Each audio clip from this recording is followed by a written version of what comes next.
हाँ कोई बात नहीं, आराम से रहेंगे, आज या चले जाएंगे। ठीक, बहुत अच्छा, आ जाइए प्लीज। सफलता की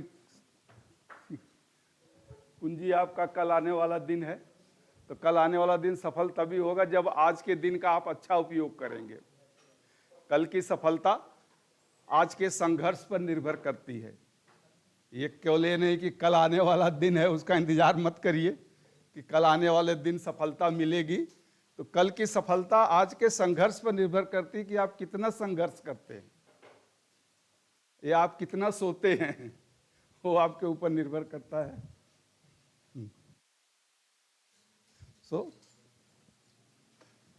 चलिए, in the world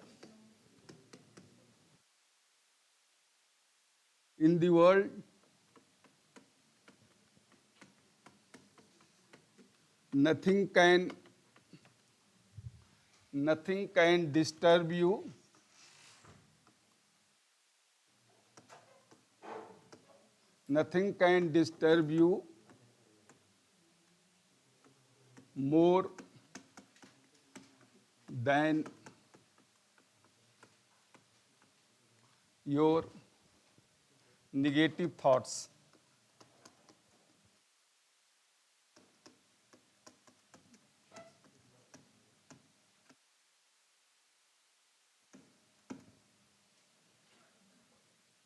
In word, nothing can disturb you more than your negative thoughts.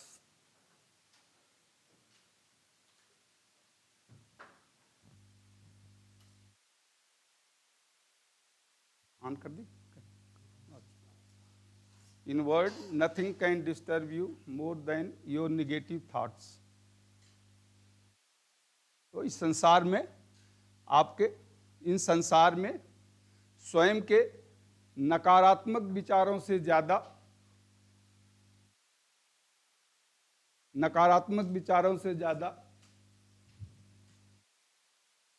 कोई भी व्यवधान नहीं है। इस संसार में नकारात्मक विचारों से ज्यादा कोई भी व्यवधान नहीं है। तो सफलता का जो पहला आप कहिए ऑब्स्टेकल्स है वो यही है, नेगेटिव थॉट्स, नकारात्मक सोच जो मन में आता रहता है। विचार आते हैं कोई बात नहीं, लेकिन जब नकारात्मक आए तो उन्हें आप छोड़ दीजिए या उसको फॉलो मत करिए, या उस सकारात्मक सोचिए कि ऐसा नहीं हुआ तो क्यों नहीं हुआ, क्या करना है, कैसे इसको चेंज करना है, कैसे सुधारना है अपने को, क्या कमियां हैं। कोई कुछ आपको कह दे तो आप उसको सोचो, ये मत सोचो कि क्यों कह दिया, यह सोचें कि मेरे में कमी है, क्या वास्तव में है तो मैं उसको कैसे दूर करूं, जिसे हम कहते हैं इंट्रोस्पेक्शन, आत्म अवलोकन। स्वयं को खुद अपने से आप देखिए कि कमी है तो उसे दूर करने की कोशिश करें। चलिए, सॉरी,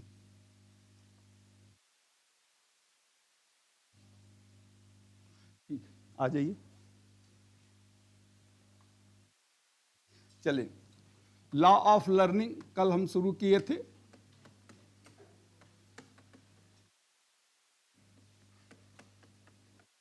मैंने आपको कल लॉ ऑफ लर्निंग बता दिया था कि एक लिखा दिए थे कितने होते हैं। अब आप ध्यान से उसको सुन ले। जो उसका नाम है वैसा ही उसका काम है, यानी जो नाम है उसका लॉ का, उसके अनुसार ही वो कार्य भी करता है, इसलिए उसमें ज़्यादा कुछ लिखने की ज़रूरत नहीं होगी। एक बार आप सुन लें, कहीं पर कुछ डाउट होगा तो पूछ लेंगे, तो हम केवल डिस्कस करते चले जाएंगे। जहाँ पे आपको डाउट लगे तो आप उसे खुद ही पूछ लेंगे। तो पहला था लॉ ऑफ रेडीनेस और प्रिपेयर्डनेस।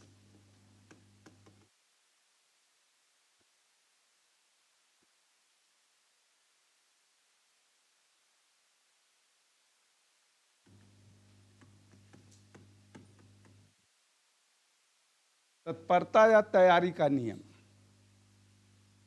यानी काम को शुरू कर देना, तत्पर रहिए, शुरू कर दीजिए, इनिशिएट द वर्क, तो अवश्य ही आप सीख लेंगे। कुछ कमियां आएंगी, उसको आप सुधार लेंगे। तो किसी भी कार्य को करने के लिए आप कितना तत्पर हैं, कितना तैयार हैं। एक तो तत्परता आपकी अपनी है, रेडीनेस, और दूसरा बैकग्राउंड यानी प्रिपरेशन, आप कितने तैयारी करके आते हैं। किसी भी कार्य को करने के लिए प्रिपरेशन जरूरी है। When you are prepared, the pressure will not paralyze you। कहावत है ना कि जब आप तैयार होते हैं तो कार्य का भार आपको दबाता नहीं है, दबा नहीं सकता है। When you are prepared, pressure will not paralyze you। And proper preparation is pluck your poor performance।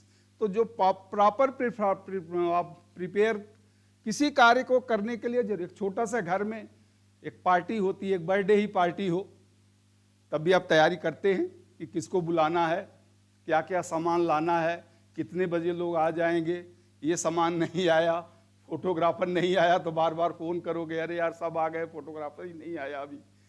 तो एक तैयारी अति आवश्यक है। तो किसी भी सीखने के लिए ये दो चीजें हैं कि आपने कितनी तैयारी किया है, एक आपका अपना, और दूसरा आपकी तत्परता। कहावत है ना, well begin is half done. अगर आपने अच्छी शुरुआत कर दिया तो अच्छा का आधा काम ऑटोमेटिक हो जाएगा। Well analysed is half solved.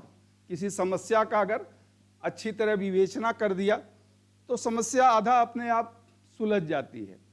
तो उसी तरह से सीखने में भी ये जरूरी है कि क्या आप तैयार हैं, कुछ भी सीखने के लिए क्या आप तैयार हैं। अब ये तैयारी में वो साइकोलॉजिकल फैक्टर सब आ जाते हैं कि यानी आप ध्यान से सुन रहे हैं, यानी सेंसेशन की प्रक्रिया सही है, जो सुन रहे हैं वो समझ रहे हैं, अगर कोई डाउट है तो उसको पूछ रहे हैं, या अरे छोड़ो यार क्या पूछना, फिर देख लेंगे, तो वो फिर कभी नहीं आता है।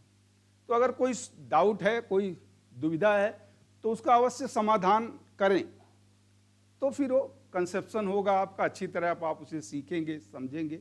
तो तैयारी का पहला नियम यही कहता है कि आप तत्पर रहें कार्य करने के लिए। दूसरा क्या है? फ्रीक्वेंसी। हाँ, फ्रीक्वेंसी और एक्सरसाइज, फ्रीक्वेंसी और एक्सरसाइज। अब इसमें दो है, एक है यूज और न्यूनेस, और दूसरा है disuse.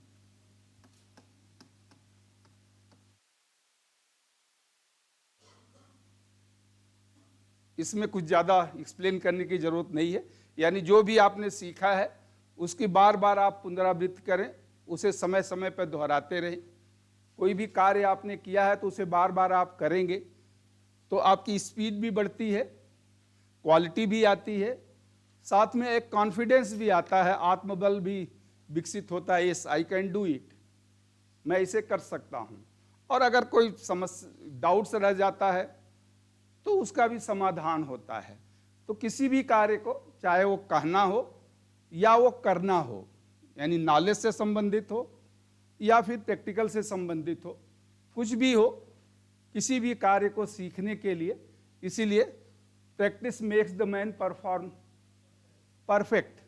So practice makes the man perfect जो कहावत है, बट जो प्रैक्टिस होनी चाहिए वो प्रॉपर प्रैक्टिस होनी चाहिए। ऐसा नहीं proper practice makes the perfect. अगर आपकी प्रैक्टिस गलत है तो आप गलत सीखेंगे।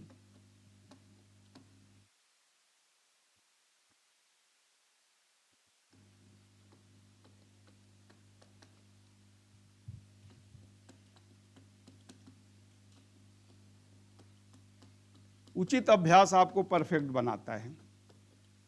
अब इसके दो नियम, जैसे यूज ऑफ न्यूनेस, यानी कोई नई चीज है तो आप उसे बार बार करना चाहेंगे। नई मोटरसाइकिल खरीदे तो जब भी चाय पीने जाना तब भी उसी से चले जाएंगे, पुराना है तो छोड़ो यार पैदल ही चल देते हैं। तो ये होता है यूज ऑफ न्यू, जिसे आप बार बार यूज करेंगे, उपयोग करेंगे, तो बट नेचुरल जो आपने पढ़ा है या जो आपने किया है उसको बार बार करेंगे तो वो नया बना रहेगा, नयापन उसमें आता जाएगा, कुछ ना कुछ आप नया सीखते जाएंगे। और जो पुराना सीख है वो रीइंफोर्स होगा, सुदृढ़ होगा, एक के बाद एक परत जैसे बनती है वैसे ही हमारे माइंड में भी, जैसे घर बनता है तो एक ईंटें रखते चले जाते हैं तो घर बनता है, उसी प्रकार से सीखने में भी माइंड में आज आपने कुछ सीखा, जैसे मैं पिछले 1 महीने से आ रहा हूँ, कुछ न कुछ आपको बता रहा हूँ, आज जो खत्म होगा कल हम उसके आगे से शुरू करेंगे। तो आज जो आपने सीखा कल उसका जस्ट एक लिंक है, इसीलिए लेसन प्लान में रिव्यू एंड लिंक भी दिया गया है कि जब भी आप पढ़ाएं तो जरूर बताएं कि कल आपने क्या पढ़ाया था और आज आप क्या पढ़ाएंगे, फिर दोनों को लिंक कर दें, तो जिससे एक परत बनती जाए। और इसे ही कहते हैं रीइंफोर्सिंग ऑफ लर्निंग, सीखने को सुदृढ़ करना। और जब आप कोई कुछ भी है जिस उपयोग नहीं करेंगे तो धीरे धीरे फिर वो भूल जाता है। ह्यूमन नेचर है, फॉरगेटिंग है। जैसा मैंने बताया 7 दिन में आप 75% अगर जो याद किए हैं रिपीट न करें तो भूल जाएंगे, और वो प्रक्रिया है, ह्यूमन नेचर है, ये मानवीय स्वभाव है, हम भूलते हैं। और लेकिन जब हम उसको रिपीट करेंगे बार बार, 1 बार 2 बार उसको देखते रहेंगे, याद कर लेंगे, तो फिर वो बना रहेगा। सीखने में भी ये जरूरी है कि जो कुछ भी आप सीखें उसका उपयोग करें। जैसा मैंने कल आपको बताया था, कल या परसों, कल ही शायद डिस्कस किया था हमने, कि लर्निंग केवल किसी ज्ञान को प्राप्त, यानी किसी सूचना को जान लेना ही सीखना नहीं होता है। उस सूचना को आप समझ गए हैं, उस सूचना को आप दूसरे को समझा सकते हैं, उस सूचना में अगर कुछ पूछा जाए तो आप अच्छी तरह बता सकते हैं, उसका आप उपयोग कर सकते हैं, उसको आप डिमॉन्स्ट्रेट कर सकते हैं, नई परिस्थितियों में उसको आप यूज कर सकते हैं। आइए तो ये होता है सीखना। तो सीखना का मतलब कि आप उसे यूज करते रहें। चले मिटा दें इसको। अगला है effect, law of effect. Law of effect में भी 2 है, एक है law of pleasure, pleasure and pain, pleasure and pain, और दूसरा है सेटिस्फैक्शन एंड डिससेटिस्फैक्शन, संतुष्टि।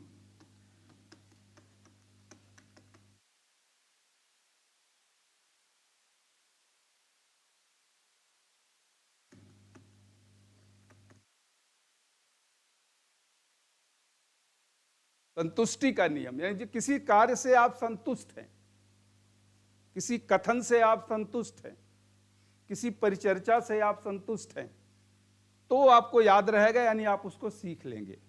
लेकिन जहां आप में एक असंतुष्टि का भाव आता है, जिसे हम कहते हैं रिसेंटमेंट, यानी मन में फिर वो एक उद्वेष, एक उद्वेग, यानी एक अंदर से एक वो अपोजिट रिएक्शंस चलता रहता है, चाहे भले आप उसे एक्सप्रेस न करें, और वो फिर आपके एकाग्रता को भंग करता है।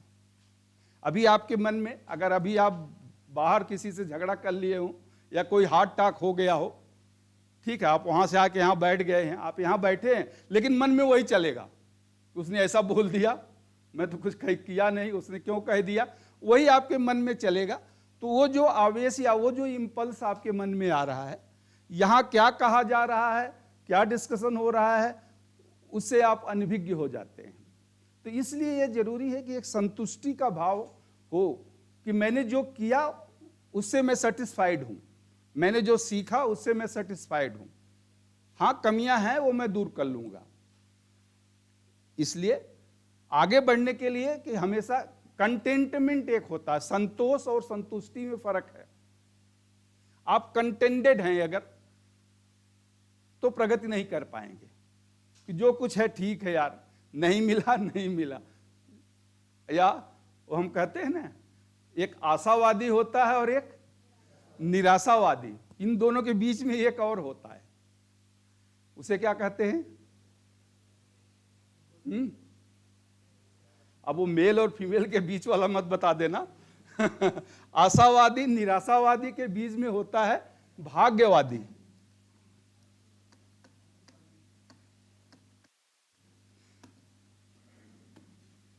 आशावादी तो अच्छी बात है, एक पॉजिटिव एनर्जी आपको देता है। निराशा मतलब एक डिस्परेट है, आप सब तरह से हार चुके हैं, तो डिस्परेट जिसे कहता है निराशावादी। लेकिन एक भाग्यवादी होता है,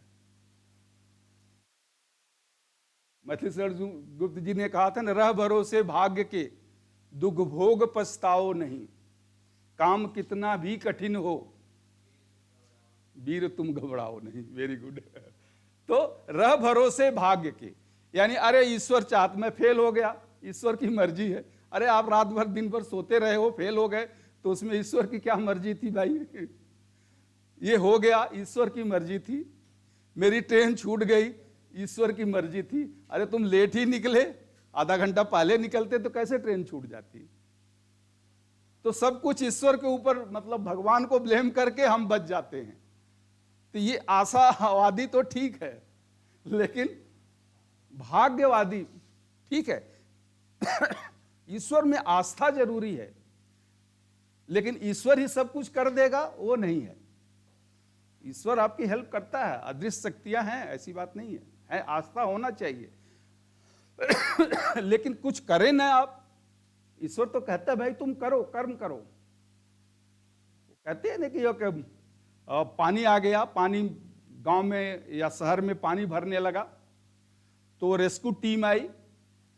एक बहुत ईश्वर के भक्त थे, रेस्क्यू टीम आई, बोले भाई आ जाओ मेरे बोट में बैठो और चलो, नहीं तो पानी और बढ़ेगा। तो बोला नहीं, मैं तो ईश्वर का भक्त हूं, ईश्वर मुझे बचाएगा, आप लोग जाओ। वो चले गए, पानी बढ़ता गया, फर्स्ट फ्लोर पे पहुंचा। वो भी अपना सेकंड फ्लोर उसका घर था, वहां तक पहुंच गया। सेकंड फ्लोर पर जब पहुंचा, फिर एक दूसरी टीम आई और उन्होंने भी बोला, नौका लेके आए कि भाई चलो निकलो। फिर बोला नहीं, ईश्वर बचाएगा, तुम लोग जाओ। अब वो छत पे चले गए, पानी छत पे भी आ गया। तो हेलीकॉप्टर वाली टीम आई, फ्लाइंग स्क्वाड आया कि भाई चलो निकलो, नहीं तो और पानी बढ़ेगा, अभी बांध टूट गया, पानी और बढ़ेगा, डूब जाओगे। बोला नहीं, ईश्वर मुझे बचा लेगा। तो नहीं गए। अब पानी की धारा इतनी तेज आएगी, पानी में बह गए और मर गए।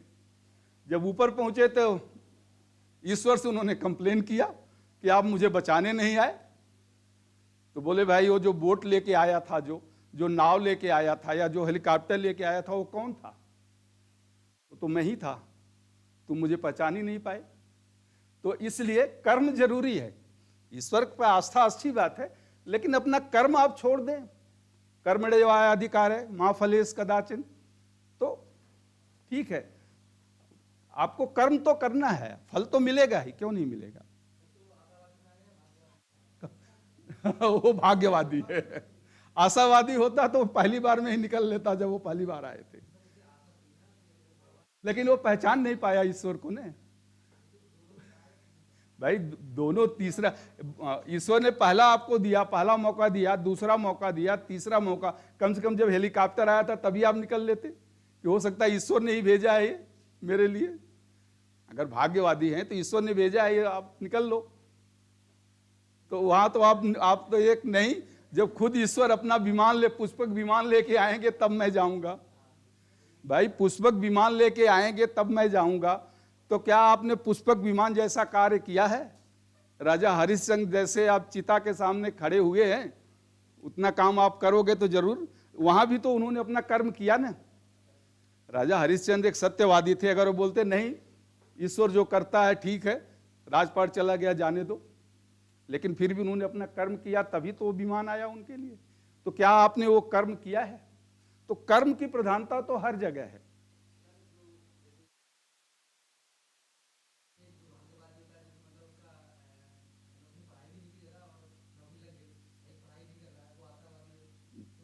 नहीं, वो देखिए 1-2% एक्सेप्शनल केसेस हर जगह होते हैं। काबुल में गधे भी होते हैं।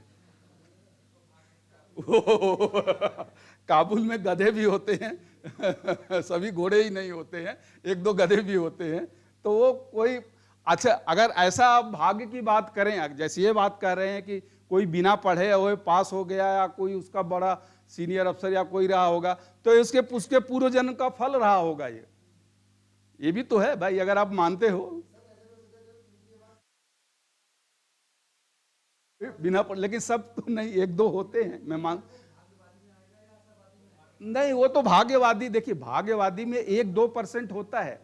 आपके भाग्य पर 1-2% कहीं सफलता मिल जाती है। मैं नहीं कहता कि 0 भाग्यवादी 100% गलत है, लेकिन 98% आपके मेहनत होता है। हम कहते हैं ना 75% इज योर प्लक, प्लक यानी मेहनत, एंड 25% इज योर लक।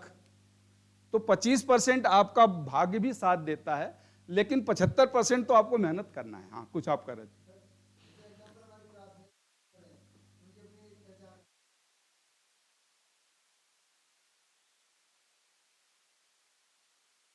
नहीं नहीं नहीं, किसी को कमेंट मत करिए, किसी का नाम मत लीजिए।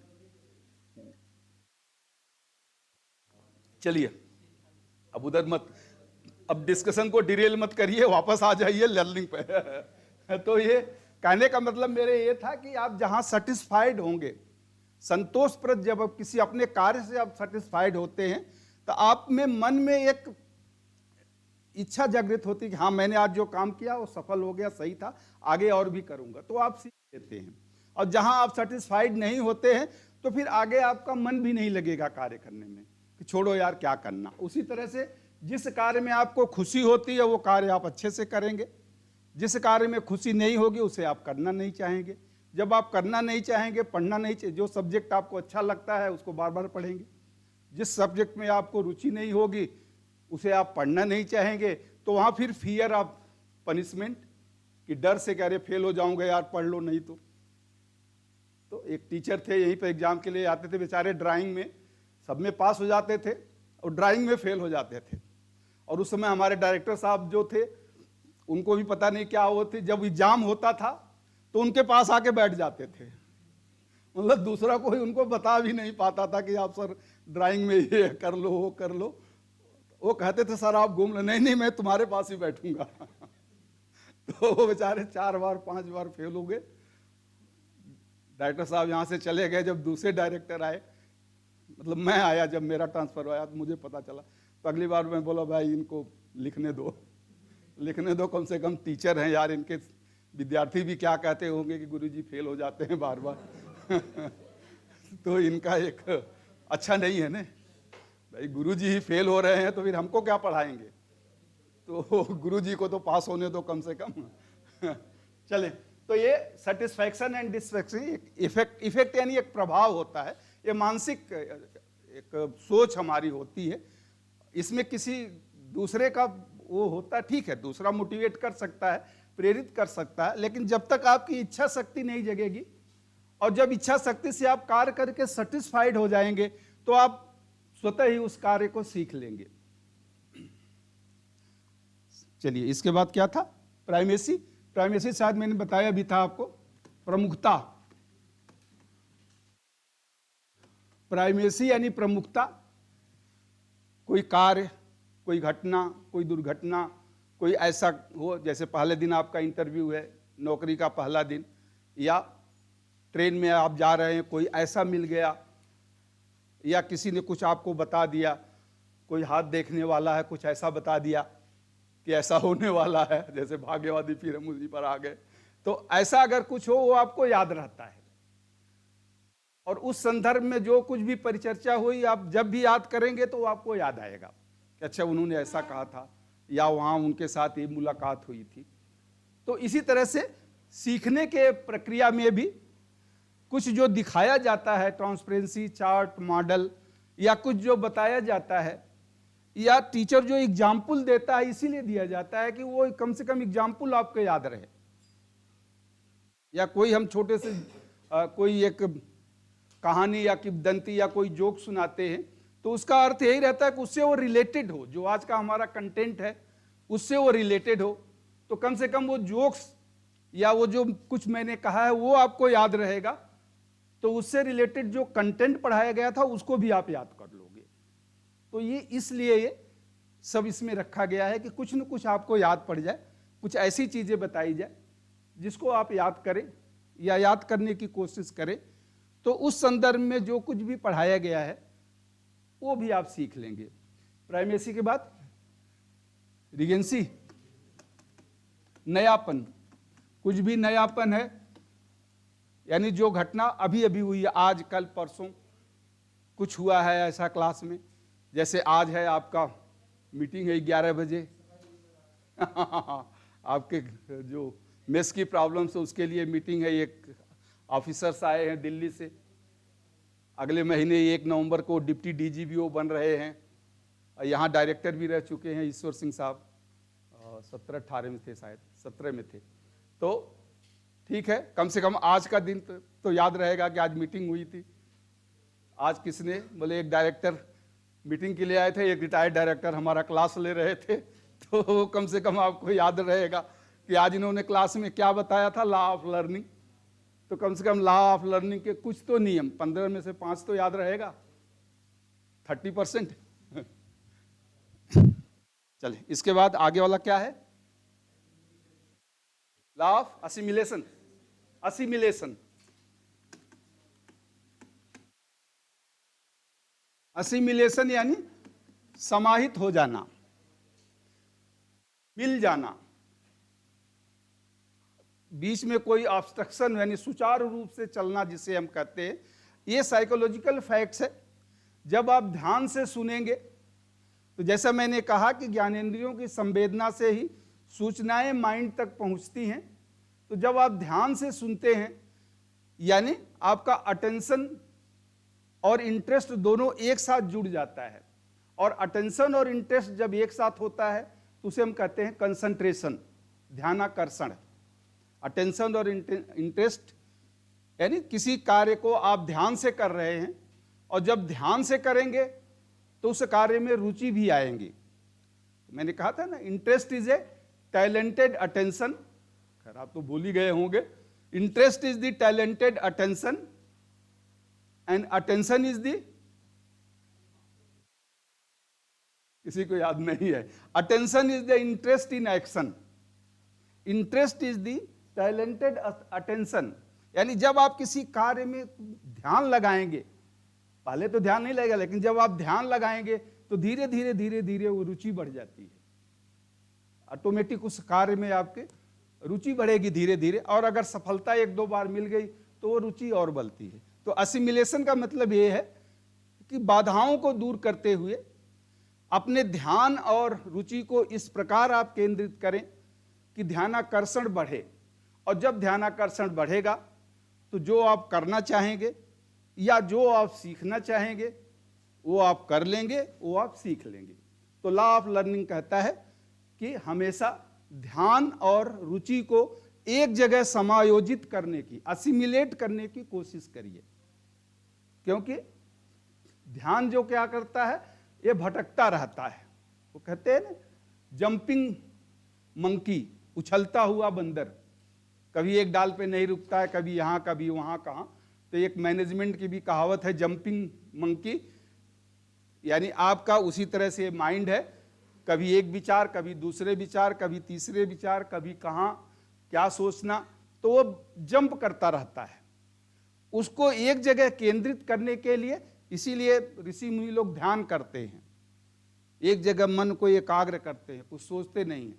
एकाग्र करने के लिए क्या करते हैं कि सांसों पे ध्यान दो, जो सांस बाहर छोड़ रहे हो, जो सांस ले रहे हो, उसकी सोचो कि सांस बाहर आ रही है, सांस बाहर जा रही है, सांस अंदर जा रही है, तो फिर और विचार दूसरे तरफ नहीं जाएगा।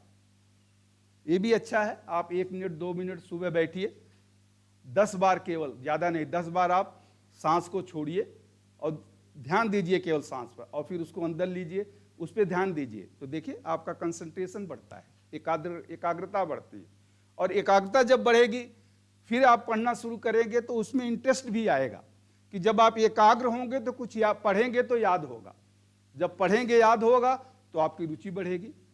तो इसलिए धीरे धीरे कम से कम आधा घंटा 1 घंटा आप पढ़ने की कोशिश करें, एक आदत बनाइए पढ़ने की।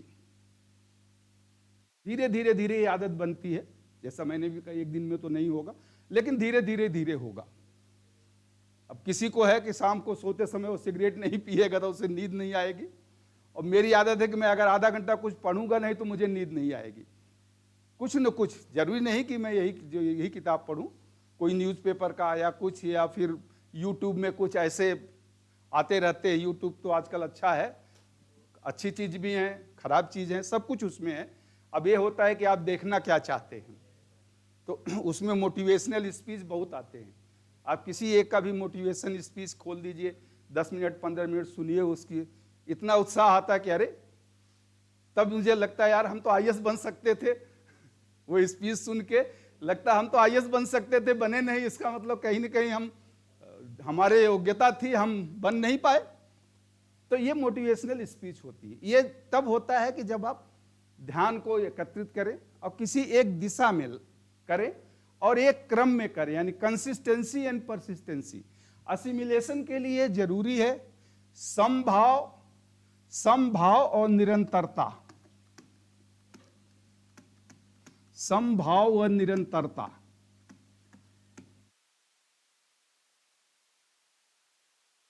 समभाव का मतलब होगा शाम को 8 बजे खाना खाने के बाद या 8:30 बजे मैं पढ़ने बैठूंगा, तो 8:30 बजे बैठ जाइए चाहे कुछ भी हो जाए, और 8:30 से 9:30 1 घंटे या 10 बजे तक पढ़ के तब 1.5 घंटे में पढ़ूंगा।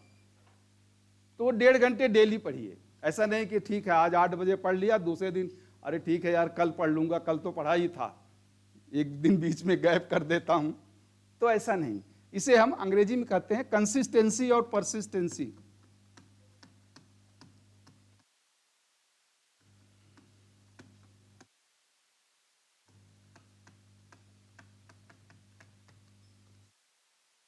समभाव और निरंतरता, दो चीजें बहुत जरूरी हैं सफलता के लिए। ये व्यक्ति की एक प्रवृत्ति होती है कि चलो फिर आप आजकल तो मोबाइल है, फेसबुक देख लो, यूट्यूब देख लो, या ट्विटर पे कुछ देख लो कौन क्या बोल रहा है।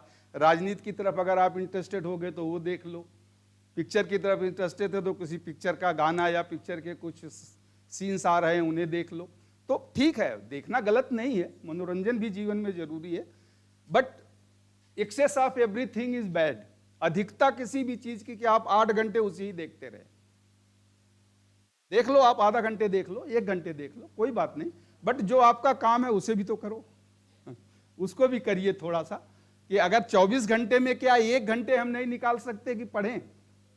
जो भी पढ़ें, मैं ये नहीं कहता कि आप पीओटी की किताबें पढ़ें, टेक्निकल की बुक है, जनरल नॉलेज की बुक है, कंपटीशंस की बुक है, अर्थमेटिक है।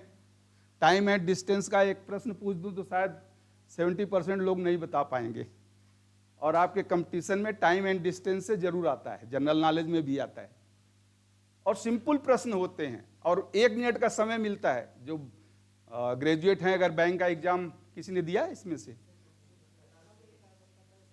हाँ, 45 सेकंड, मतलब 1 मिनट भी नहीं रहता है, 45 सेकंड का समय मिलता है आपको। खैर उतने टाइम एंड डिस्टेंस जैसे इतने टफ क्वेश्चन उसमें नहीं आते हैं, रीजनिंग के आते हैं, कुछ एप्टीट्यूड के कुछ आते हैं, कुछ वो फिलिंग द ब्लैंक्स के आते हैं, बट ठीक है, उसको भी रीजनिंग में भी तो करना पड़ता है ना। जैसे 5 दिया है, 5, 10, 15 आगे गैप है तो 20 होगा। तो इस तरह के प्रश्न, बट इंस्टेंट आपको उसके लिए तो प्रैक्टिस करना पड़ता है ना। आंसर तो आप निकाल लेंगे, लेकिन कितनी जल्दी आप कर पाते हैं, क्योंकि वहां पास होने से मतलब नहीं, वहां तो रैंकिंग में आना है। तो जब रैंकिंग में या कहीं आपको आना है तो आपको कंसिस्टेंसी और परसिस्टेंसी जरूर, निरंतरता, लगातार 1 घंटे 2 घंटे 3 घंटे आप पढ़िए कम से कम। ये अब ये समय आपके पास यहाँ है, क्या करना है भाई? खाना है, सोना है, तो उसके बीच में थोड़ा समय निकालिए। 1 घंटा आप यहाँ का कोर्स की किताबें पढ़िए, और 1 घंटा जो आपका general knowledge, general English, 8th तक का मैथ, यानी टाइम एंड डिस्टेंस की जो मैथ, यानी जो आपके लिए उपयोगी हो उसे पढ़े। और उसके बाद फिर फेसबुक और यूट्यूब और सोशल मीडिया और दोस्त, विदेशों के दोस्त, ये सब तो चलता ही रहता है। चलिए ज़्यादा नहीं, हाँ आगे अगला पॉइंट, असिमिलेशन के बाद इंटेंसिटी ऑफ स्टिमुलस।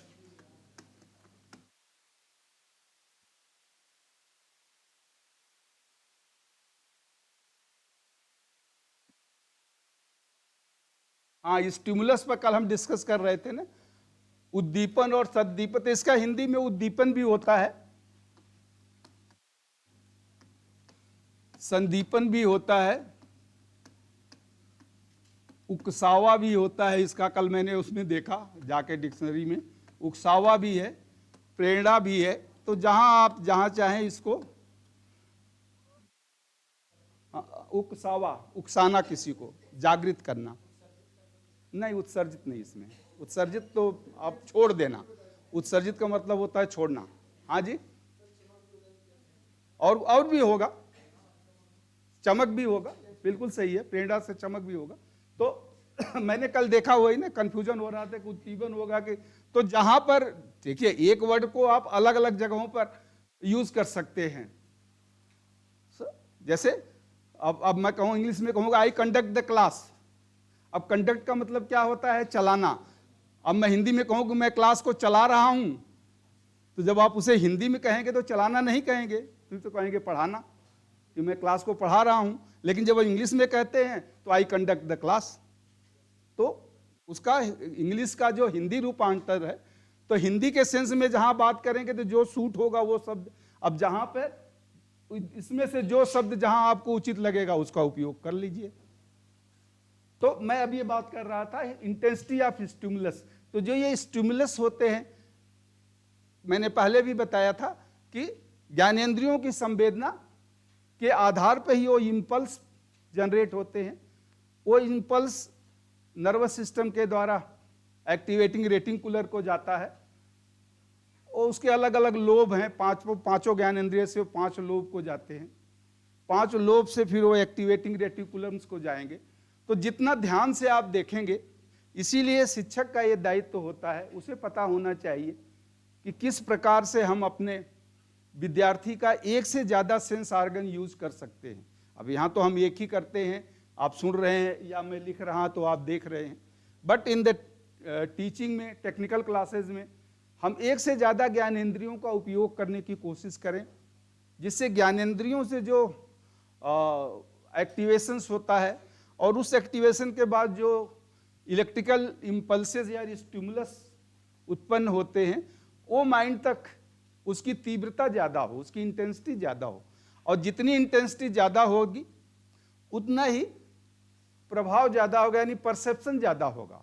सेंसेशन तो केवल देख लेना है, कितना अच्छे से आपने देखा, कितना अच्छे से आपने सुना, टेस्ट किया या सूंघा, स्मेल, तो वो इंटेंसिटी फिर जब माइंड जाती है तो परसेप्शन होता है, यानी कुछ समझने की कोशिश करता है माइंड कि मैंने क्या देखा, क्या पहले भी कुछ देखा था, तो उसको फिर अटैच करेगा। डाउट आएगा तो फिर वो प्रश्न पूछेगा, प्रश्न पूछने के बाद जब कंफर्म हो जाएगा कि हाँ ये बताया गया है, जैसे कुछ भी आपको, जैसे ट्रांजिस्टर में दिखा रहा हूँ, पीएनपी या एनपीएन ट्रांजिस्टर, तो दोनों में क्या डिफरेंस है एनपीएन और पीएनपी में, तो वो मैंने बताया आपको कुछ डाउट रह गया, आपने पूछा कि अच्छा ये एनपीएन ऐसा होगा, पीएनपी ऐसा होगा, तो अब आपके माइंड में स्टोर्ड हो गया। अगली बार जब आप देखेंगे तो बताने की जरूरत नहीं पड़ी, क्योंकि आपने सीख लिया है। तो intensity of stimulus is the very important. इसीलिए ये टीचर का दायित्व होता है। मोटिवेशन अभी आएगा इसके बाद, तो मोटिवेशन में भी पहली जिम्मेदारी शिक्षक की क्या है? क्लास में पहली जिम्मेदारी शिक्षक की होती है कि विद्यार्थियों के ध्यान और रुचि को जगाना, arouse the interest and attention of the trainees and maintain it up to the end of class। विद्यार्थियों के रुचि और ध्यान को जगाना और क्लास के अंत तक उसे बनाए रखना। कैसे जगाना कहीं नहीं लिखेगा, किसी बुक में आपको नहीं मिलेगा कि कैसे जगाना होता है। तो ये टीचर का अपना खुद का अनुभव है, खुद का एक्सपीरियंस, कि जब बच्चे देखें थोड़ा बोर होने लगे तो कुछ आप कहानी सुना दो, कुछ बातें बता दो, थोड़ा अलग से डिस्कशन कर दो, उन्हें भी डिस्कशन में इन्वॉल्व कर लो। तो 1 मिनट 2 मिनट 5 मिनट बीच में होना चाहिए, जिससे कि ये डाइवर्सन कम हो। और ये इंटेंसिटी ऑफ इंटेंशन बहुत जरूरी है। तो इसलिए जो कुछ भी आप सुने, जो कुछ भी करें, मन लगा के करें। जब मन लगा के करेंगे तो आपकी ज्ञानेंद्रियां सक्रिय होंगी, ज्ञानेंद्रियां उसे अच्छी तरह देखेंगी, और जब ज्ञानेंद्रियां अच्छी तरह देखती हैं तो ज्ञानेंद्रियों से उत्पन्न होने वाले इलेक्ट्रिकल इंपल्सेस ज़्यादा होंगे, उसकी तीव्रता ज़्यादा होगी, इंटेंसिटी ज़्यादा होगी, और माइंड फिर उसे समझ लेगा, और फिर वहाँ स्टोर जो होगा वो ज़्यादा दिनों तक आप बनाए रख सकते हैं। तो इंटेंसिटी ऑफ स्टिमुलस। ओह अरे वो तो डंडी हो ही जाती है, चाहे तो कोई बात नहीं, ये तो उन्होंने रख दिया है। चलिए अगला पॉइंट क्या है, लॉ ऑफ इंपैक्ट, वो भी इसी से है कि किस वस्तु से आप ज्यादा प्रभावी होते हैं, किस दृश्य से आप ज्यादा प्रभावी होते हैं। इंपैक्ट यानी प्रभाव, किस वस्तु से आप ज्यादा प्रभावी होते हैं, किस कथन से आप ज्यादा प्रभावी होते हैं। अब आशावादी अगर मैं कह दिया तो उससे ज्यादा प्रभावी हुए, या भाग्यवादी मैंने कह दिया तो आप ज्यादा प्रभावी हुए। अब कुछ लोग मन में सोच रहे होंगे यार ईश्वर करे मैं भाग्यवादी रहूं, यार कुछ करना न पड़े, अपने आप सब कुछ मिल जाए तो भाग्यवादी मैं हो जाऊं।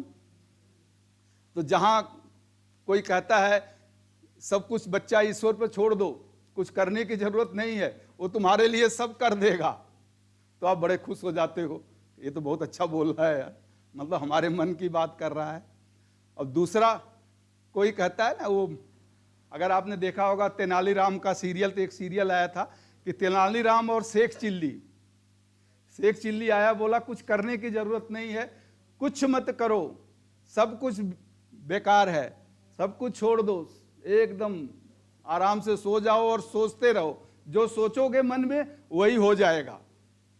और तेनालीराम ने कहा कि भाई कर्म करना जरूरी है, कर्म करो। तो कर्म और सोच मतलब चेतन और अचेतन का वो युद्ध। तो उसी तरह से जहां आपको जो प्रभावी करे, अब वो एक प्रभावी, सबका नेचर अलग अलग होता है। कोई देख के किसी पिक्चर से को आपको अच्छी लगती है, दूसरे को अच्छी नहीं लगेगी। कोई डायलॉग आपको अच्छा लगेगा, दूसरे को नहीं लगेगा। तो सबका अपना नेचर होता है, ये ह्यूमन नेचर होता है, ह्यूमन इंटरेस्ट होते हैं। तो इंटरेस्ट के अनुसार आपको क्या प्रभावित करता है, जो प्रभावित करता है वो आप करें। इसीलिए कहते हैं ना कि जब 10th के बाद बच्चों का सिलेक्शन होता है कि डॉक्टर बनेगा, इंजीनियर बनेगा, तो एक बार बोलते हैं भाई बच्चे से भी तो पूछ लो क्या बनना चाहता है, तो कहाँ उसका इंटरेस्ट है। तो जो कुछ आपको प्रभावित करेगा, ऐसा सिचुएशन क्लास में टीचर को अरेंज करना चाहिए कि इसे कहते हैं लर्निंग स्टाइल, सीखने की शैली, लर्निंग स्टाइल। सबकी सीखने की स्टाइल अलग अलग होती है।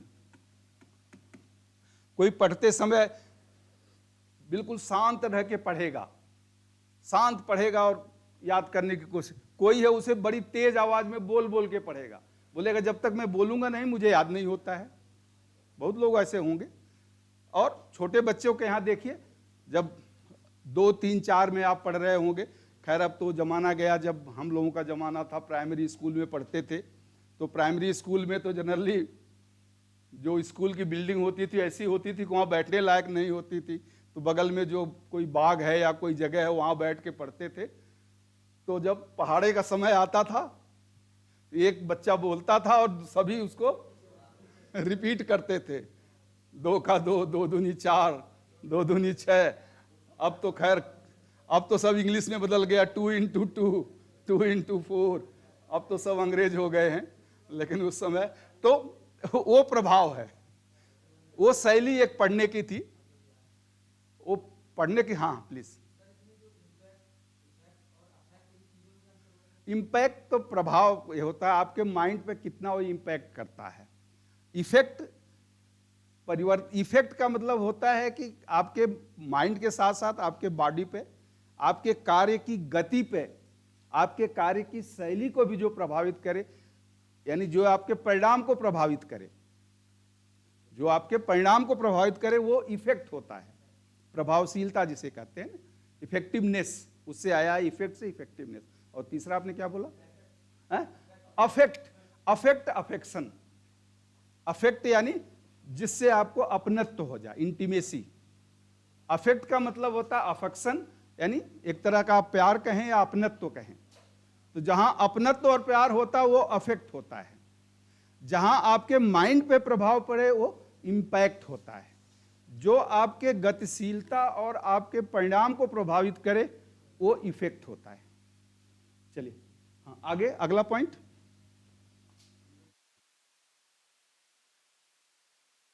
अरे 12 बज गया भाई, जल्दी करना। सिंगुलरिटी, एक समय में एक ही काम करें।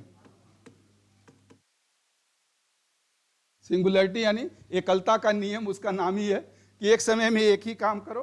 वो कहते हैं ना 2 नाव पे मत चढ़ो भाई, डूब जाओगे आप। तो दुविधा मत रखिए कि क्या करना है आपको। हाँ, अल्टरनेटिव होना चाहिए कि अगर मैं ये नहीं बन पाया तो ये करूंगा, लेकिन जो पहला एम है उसके तरफ ज्यादा फोकस करिए। साथ में दूसरा लेके चलते हैं, साथ में दूसरा चलते हैं, बट एक समय एक ही पर फोकस करें। चले आगे वाला, पार्शियल।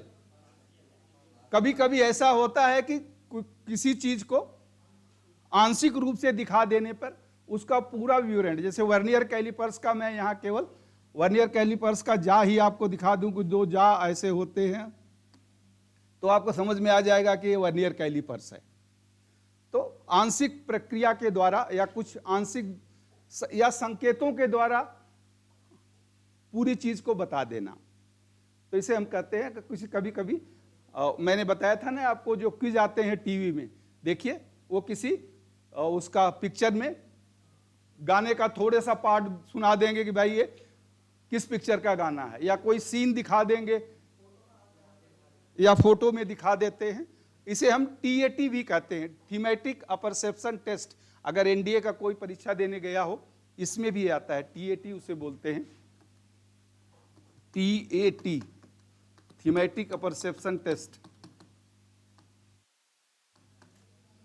NDA या CDS, अगर BSc कोई होगा तो CDS का एग्जाम दे के फिर CDS के इंटरव्यू में जब आप जाते हैं तब ये आता है।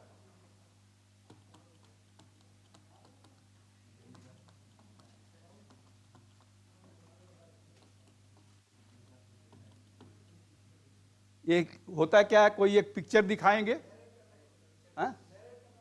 हाँ, उस पर एक कहानी लिखना होता है, उस पर एक कहानी लिखना होता है। TAT का मतलब एक पिक्चर दिखा देंगे 2 मिनट 3 मिनट की, फिर कहेंगे इसके ऊपर एक कोई कहानी लिखिए, तो उसके ऊपर कोई कहानी पिक्चर। यहाँ भी हिंदी दिवस में हम करते थे, पता नहीं अब होता है कि नहीं, हिंदी दिवस तो होता है, बट अब एक टेस्ट हो, हिंदी दिवस में हम कोई फोटो एक दिखा देंगे, बोलेंगे इस पर आप 10 लाइन की कोई कविता लिखिए। तो ये होता है थीमेटिक परसेप्शन टेस्ट, यानी आंशिक कुछ दिखा के आप उस पर पूरा विवरण एक लिखना, ये थीमेटिक परसेप्शन टेस्ट।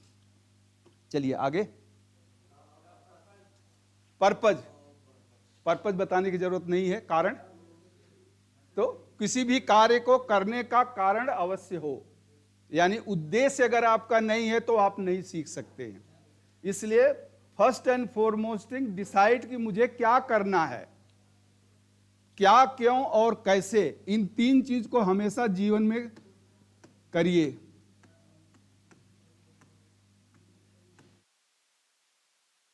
यानी मुझे क्या करना है, ये आपका उद्देश्य है, ये आपका उद्देश्य क्या करना है, क्या बनना है, मैं क्या करना है। अब आपको टीचर बनना है तो क्या करना पड़ेगा, CITS करना पड़ेगा। तो आप क्यों, तो अब ये क्यों का उत्तर मिला कि टीचर बनना है तो मुझे CITS करना पड़ेगा।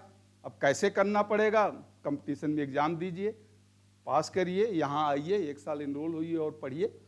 तो क्या, क्यों और कैसे का उत्तर ही ये आपका पर्पज है। पर्पज इज द, बहुत क्लियर होना चाहिए। कहते हैं ना कि वो कोई समुद्र में, मुझे नाम नहीं आ रहा है, किसी बुक में मैंने पढ़ा था, समुद्र में, ये यू कैन विन वाली बुक का ही एग्जाम्पल है। वो कोई एक महिला तैराक थी, तैरने वाली, तो वो जो स्वेज कैनाल है उसको पार कर रही थी तैर के, स्वेज कैनाल जो है उसको तैर के पार कर रही थी। उसी समय वो धुंध यानी अंधेरा हो गया। अब वो 15 घंटे या 20 घंटे ऑलरेडी वो तैरते हुए जा रही थी, काफी थक चुकी थी। अब वहां से मुश्किल से आधा घंटे का और था कि आधा घंटे और वो तैरती तो किनारा आ जाता, लेकिन इतना धुंध था कि उसके किनारा दिखाई नहीं दिया। इतना धुंध था उस समय कि उसको किनारा नहीं दिखाई दिया और वो थक चुकी थी। हालांकि अभी 1 घंटे वो तैर सकती थी, लेकिन उसने हार मान लिया, सरेंडर कर दिया कि अब मैं आगे नहीं। और जब उसे बाद में पता चला कि बस अब तो आधे घंटे के बाद किनारा आ सकता था, यानी उसको लक्ष्य दिखाई नहीं दे रहा था। तो इसलिए जरूरी है कि आपको लक्ष्य आपके साथ रहे। इसीलिए कहते हैं ना कि मुझे क्या बनना है, लिख के अपने सामने रख दीजिए। डेली सुबह सुबह देखिए कि मुझे क्या बनना है, वो आपको शक्ति देगा। चलिए आगे। वो शक्ति देगा तभी तो भक्ति होगी। हाँ, मैच्योरिटी सही है, यानी ये परिपक्वता। छोटे बच्चे को आप लोग, छोटे बच्चे को ही देखिए नर्सरी में भेज देते हैं कि पढ़ने के लिए, तो एक एज होती है मैच्योरिटी, यानी सीखने की भी एक उम्र होती है। और जब हमारा नर्वस सिस्टम मैच्योर हो जाता है तो नर्वस सिस्टम समझने की शक्ति, सोचने की शक्ति, आवेश को ग्रहण करने की शक्ति एक निश्चित उम्र के बाद आती है। जब हम मैच्योर हो जाएं तब उसको प्राप्त करना चाहिए। चलिए आगे। एटीट्यूड, ये तो बहुत अच्छा दृष्टिकोण, स्वभाव, यानी आपका स्वभाव क्या है, हैबिट से है। एक हैबिट बनाइए, अच्छी हैबिट बनाइए, अच्छा स्वभाव बनाइए, अच्छा दृष्टिकोण डेवलप करिए तो अच्छी तरह सीखेंगे। और अगर गलत दृष्टिकोण होगा, गलत स्वभाव होगा, गलत व्यवहार होगा तो हम गलत सीखते हैं। तो एटीट्यूड सेट का मतलब हुआ कि अपने व्यवहार को कहाँ आप निर्धारित करना चाहते हैं। डिस्पोजिशन का मतलब स्वभाव आपका क्या बनता है, उसके ऊपर निर्भर करता है। आगे का पॉइंट, मल्टीपल रिस्पांस। तो मल्टीपल रिस्पांस तो कई बार हम बता चुके हैं, जैसे क्लास में ही किसी एक चीज को अनेक तरह से दिखाना, उसी को बता भी देना, उसी को पावर पॉइंट से दिखा देना, या उसी का जैसे वर्नियर कैलिपर्स है, मैंने बता भी दिया और वर्नियर कैलिपर्स का पावर पॉइंट में दिखा भी दिया, और वर्नियर कैलिपर्स ला के भी आपके हाथ में दे दिया, आप उसको टच करके देख सकते हैं। तो 3 तरह से रिस्पॉन्सेज आपको मिल गए। तो ज़्यादा रिस्पॉन्सेज होंगे तो प्रतिक्रिया इसकी ज़्यादा होगी, माइंड में जल्दी आप सीख जाएंगे, पहुंच जाएगा। आगे, एसोसिएशन। एसोसिएशन का मतलब एक तो ऊपर था असिमिलेशन, यानी सम्मिलित होना, यहां एसोसिएशन है relation between intensity and response.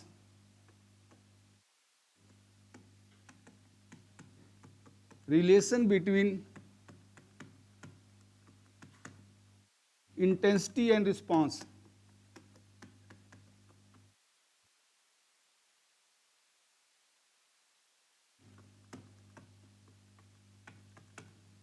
यानी क्रिया और प्रतिक्रिया के बीच समुचित समन्वय, समुचित संबंध।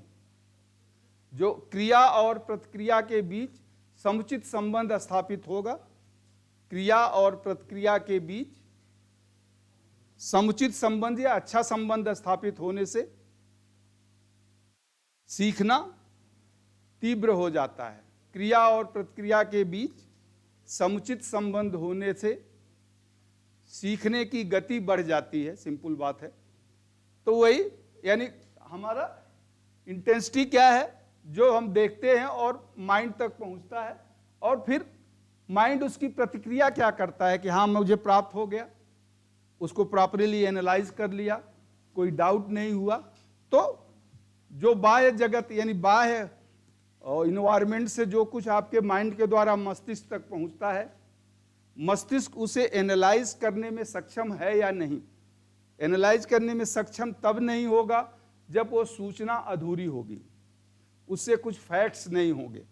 अगर डायमेंशन किसी वस्तु का आप बता रहे हैं, आपने लेंथ तो देख लिया, अब विड्थ बताया नहीं आपने, हाइट उसकी बताया नहीं, तो फिर माइंड के पास सूचना सही नहीं होगी और माइंड का रिएक्शन सही नहीं होगा, यानी माइंड भी कंफ्यूज हो जाएगा और आप सीख नहीं सकते। चलिए, हो गया और कोई बाकी हो? चलिए अब, अरे माय गॉड, 1 घंटा हो गया। हम तो 10 मिनट सोच रहे थे कि 10 मिनट में खत्म कर देंगे इसको, कुछ ज्यादा नहीं है।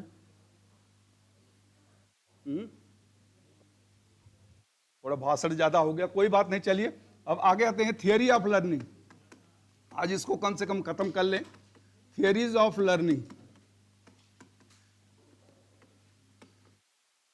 7-8 थियरीज हैं, बस नाम आप याद रखिए और थोड़ा थोड़ा मैं उसको बता दूंगा। थियरीज ऑफ लर्निंग, पहला trial and error theory. Theory of learning में trial, sorry TRIL, trial and error method, trial and error यानी प्रयत्न करके सीखना, प्रयत्न करके सीखना या गलती करना, सुधारना और सीखना दोनों आप कर सकते हैं। प्रयत्न करके सीखना।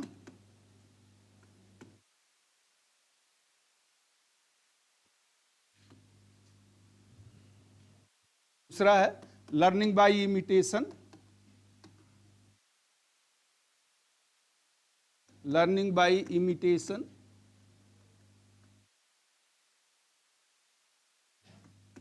इमिटेशन यानी अनुकरण या नकल करके सीखना।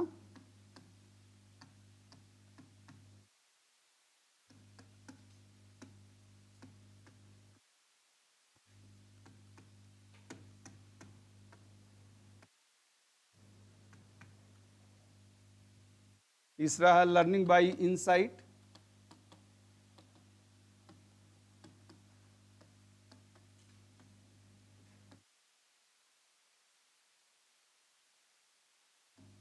इनसाइट यानी अंतर्मन के ज्ञान, अंतर्मन, अंतर्मन के, अंतर्मन के ज्ञान से सीखना, इनसाइट। लर्निंग बाय इनसाइट, अंतर्मन के ज्ञान से सीखना, यानी आपकी विवेक और बुद्धि से सीखना, इसे हम कह सकते हैं। अंतर्मन का ज्ञान का मतलब आपका विवेक और बुद्धि। Learning by insight. चौथा है Skinner, SKI, Skinner operand, OPERAND, Skinner operand condition of learning.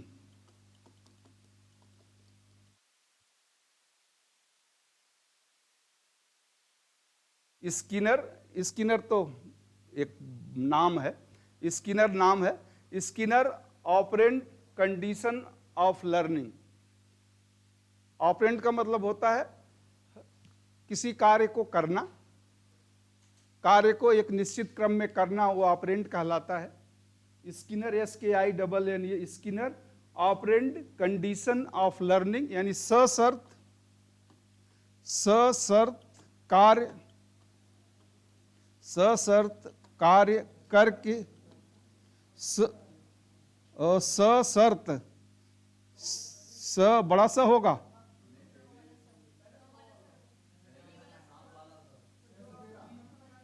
अच्छा ऐसा वाला,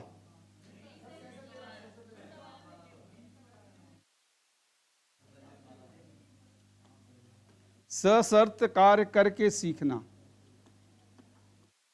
धीरे धीरे हिंदी सीखना ही, हिंदी लिखना भूल जाएंगे लगता है, कम। सशर्त, हाँ, सशर्त कार्य करके सीखना, सशर्त कार्य करके सीखना, सशर्त कार्य करके सीखना। Skinner operand condition of learning, सशर्त कार्य करके सीखना।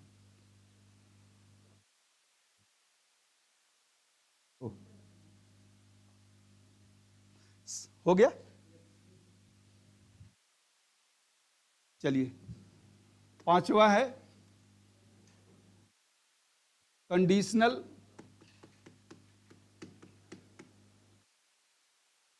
Conditional reflex, conditional reflex theory, conditional reflex theory. Reflex का मतलब होता है अनैच्छिक क्रियाएं जो आपके इच्छा के बिना ही हो जाएं। बहुत से ऐसा कुछ हमारे शरीर में घटित होता है जो हमें पता नहीं होता है, इमोशंस है, फीलिंग है, सोच है, आती है, तो अनैच्छिक, अनैच्छिक क्रियाएं यानी सशर्त, अनैच्छिक, अनैच्छिक,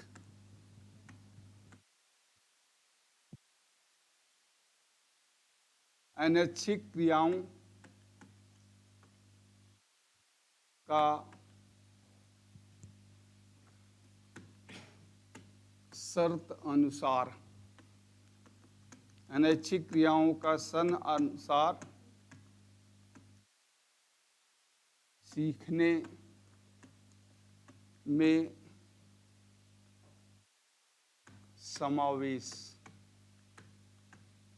यानी कुछ अनैच्छिक क्रियाएं के शर्त के साथ हम उसको सीखने में समावेश करते हैं, तो उसे हम कहते हैं conditional reflex theory.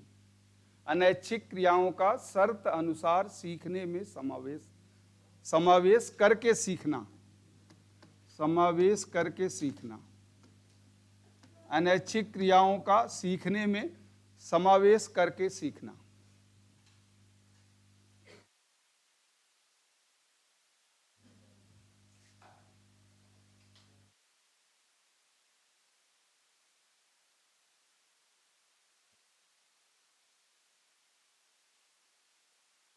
Theory learning by अगला point, learning by observation, learning by observation and reasoning,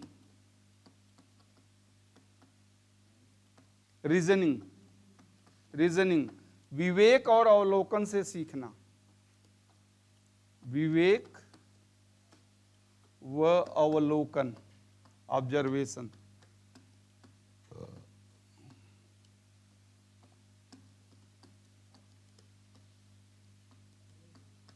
विवेक व अवलोकन से सीखना, विवेक व अवलोकन से सीखना। Learning by observation, OBSERVAT, observation and reasoning, REASON, observation and reasoning.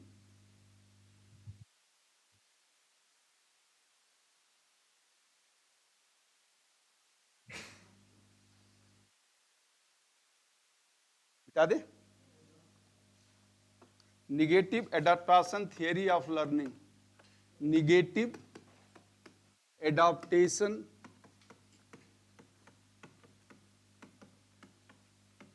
Theory of learning,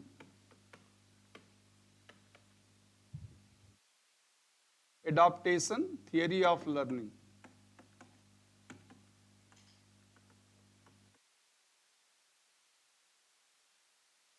सीख, हाँ हाँ, ये अगली हेडिंग है, अगली हेडिंग है। सीखने का नकारात्मक अनुकूलन, सीखने का नकारात्मक अनुकूलन का सिद्धांत। पॉइंट क्या, छठवां हो गए, 6, तो 7वां, सॉरी, जो भी है 7वां हो गया, और 8वां है फील्ड थियरी।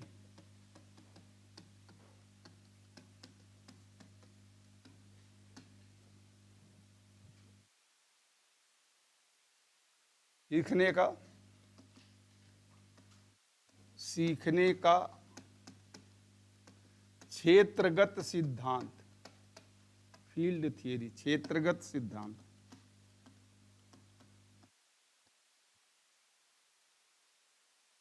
ये 7-8 थियरीज हैं, थियरीज ऑफ लर्निंग, ज्यादा नहीं है ये, थियरीज तो कमी है। हो गया।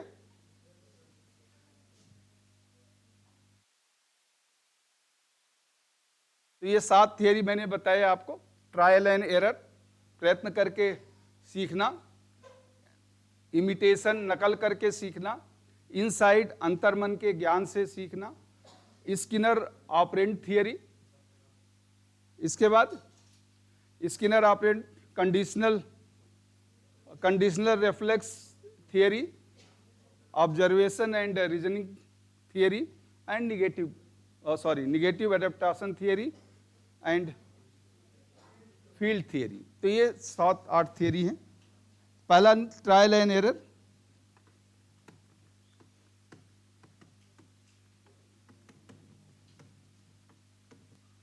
प्रयत्न करके सीखना। जैसे मैंने प्रोसेस ऑफ लर्निंग में आपको मैकेनिकल लर्निंग बताया था, वहाँ भी हम कहे थे कि कुछ भी हम सीखते हैं तो प्रयत्न करके सीखते हैं। जरूरी नहीं कि एक ही बार में आप सफल हो जाएं। अगर आप कुछ असेंबल कर रहे हैं, हाफ वेव रेक्टिफायर ही बना रहे हैं या कोई ऑसिलेटर्स बना रहे हैं, तो हो सकता है कहीं ना कहीं पहली बार में आपको वेव फॉर्म न मिले, लेकिन जब आप 2 बार 3 बार ट्राई करते हैं, कहाँ गलती हुई उसमें सुधार करते हैं, तो आपको सफलता मिल जाती है। तो इस थियरी का बहुत अच्छा उपयोग है कि छोटे बच्चे भी देखिए किस तरह से कोशिश करते हैं। उनको ए सीखने में, पहले दिन उनको ए नहीं बताया जाता कि तुम ऐसे ए सीख लो, पहले दिन उन्हें कहा था कि बस लाइन खींचते जाओ ऐसे। 2 दिन 3 दिन केवल एक तरफ से लाइन खींचो, फिर उसके बाद दूसरे दिन बोलते हैं ऐसे ऐसे लाइन खींचो, अब फिर इन लाइनों को जोड़ दो, फिर बीच वाली लाइन खींचो। अब ये नहीं कहेंगे कि ये ए है, भाई ये बच्चा क्या समझेगा, वो 4 साल का है 5 साल का है, तो उसको एप्पल दिखाएंगे कि देखो ये ए है, तो वो समझ जाता है कि अच्छा ये एप्पल तो खाता है, वो उसे पता है कि एप्पल मैं खाता हूं, तो एप्पल से ए हो गया। इसी तरह से बी से बॉल दिखाएंगे, ये देखो बॉल है तो ये बी है। सी से कैट का फिगर। तो इस तरह से वो एक सीखने का तरीका होता है, प्रयास करके अभ्यास करके हम धीरे धीरे कुछ भी सीखते हैं। तो ये ट्रायल एंड एरर मेथड है, जिसमें छोटे बच्चों के लिए, छोटे उम्र के बच्चों 10, 12, 15 साल तक के लिए सीखने के लिए अच्छा होता है, बट ये मैथ के लिए अच्छा नहीं होता है, फॉर्मूलेस के लिए अच्छा नहीं होता है, कोई ड्राइंग्स के लिए अच्छा नहीं होता, क्योंकि ड्राइंग्स आपने एक बार गलत कर दिया तो गलत ही होगी वो। तो हायर एजुकेशन के लिए उतना सही नहीं होता है, बट लोअर के लिए तो ये सही होता है। थॉर्नडीके ने ही एक्सपेरिमेंट्स किया था। अब आप जैसे देखें, मुर्गी के जो छोटे बच्चे होते हैं दाना चुगते हैं, चोंच मारेंगे, एक बार दाना नहीं आएगा, 2 बार 3 बार 4 बार, और धीरे धीरे फिर उस दाने को वो उठाने में सफल हो जाते हैं। तो ये होता है कि उसको करके सीखना। थॉर्नडीके ने जो एक्सपेरिमेंट किया था ट्रायल एंड एरर बताने के लिए, उसने एक पिंजड़े में एक बिल्ली को रख दिया और पिंजड़े के बाहर भोजन रख दिया, और पिंजड़ा ऐसा था कि उसके अंदर एक नॉब थी, अगर आप नॉब को प्रेस करोगे तो दरवाजा खुल जाएगा। अब बिल्ली भूखी है, बाहर भोजन है, पिंजड़े से बाहर आना है, तो इधर उधर हाथ पैर मारती है, और एक बार सडन वो हाथ उस नॉब पे चल जाता है और दरवाजा खुल जाता है और खा लेती है। 2 बार 3 बार इस प्रक्रिया को दोहराते हैं, तो 3-4 बार के बाद देखते हैं कि अब बिल्ली जो है प्रयत्न नहीं, मतलब इधर उधर हाथ पैर नहीं मारती है, अब सीधा उसे खाना खाना है तो उस नॉब पे ही उसका हाथ जाता है। तो ट्रायल एंड एरर में कहा गया कि धीरे धीरे हम प्रैक्टिस करते हैं, 1-2 बार 2 बार 4 बार 3 बार प्रैक्टिस करते रहते हैं, तो फिर हम उसको सीख जाते हैं। अब इसके कुछ डिसएडवांटेज भी हैं कि इसमें लक्ष्य आपका क्लियर नहीं होता है कि हमें कहाँ जाना है और कैसे जाना है, लक्ष्य भी क्लियर नहीं होता है, और प्रोसेस भी क्लियर नहीं होता है कि बस कोशिश करते रहो, अंधेरे में तीर चलाते रहिए, कभी कभी निशाने पर लग जाएगा तो ठीक है, नहीं लगेगा तो आपकी मेहनत बेकार जाएगी। तो एजुकेशन में इस थियरी का इतना ज़्यादा उपयोग नहीं है। हाँ, छोटे बच्चों के लिए इसका उपयोग होता है, और इसीलिए इसे ट्रायल एंड एरर। हाँ, गेम में इसका उपयोग है, गेम में भी जब सुधार धीरे धीरे वो प्रैक्टिस करते रहते हैं, जो कोच होते हैं उनको बताते रहते हैं कि भाई अब तुम्हारी स्पीड इतना हो गई, और बढ़ाओ, ये कमी है, इसको पूरा करो, ऐसा करो, तो वो चलता रहता है। दूसरा है बाय इमिटेशन। ये तो हम पहले भी देख लिए हैं कि imitation and invention are the 2 pillar for the education. शिक्षा के लिए या शिक्षित होने के लिए more imitated is the more educated, एक कहावत है ना।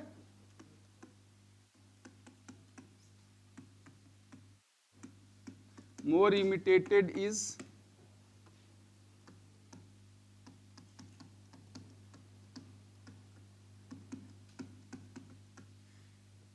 जिसमें जितना ज्यादा नकल करने की शक्ति है वो उतना ही ज्यादा शिक्षित हो सकता है।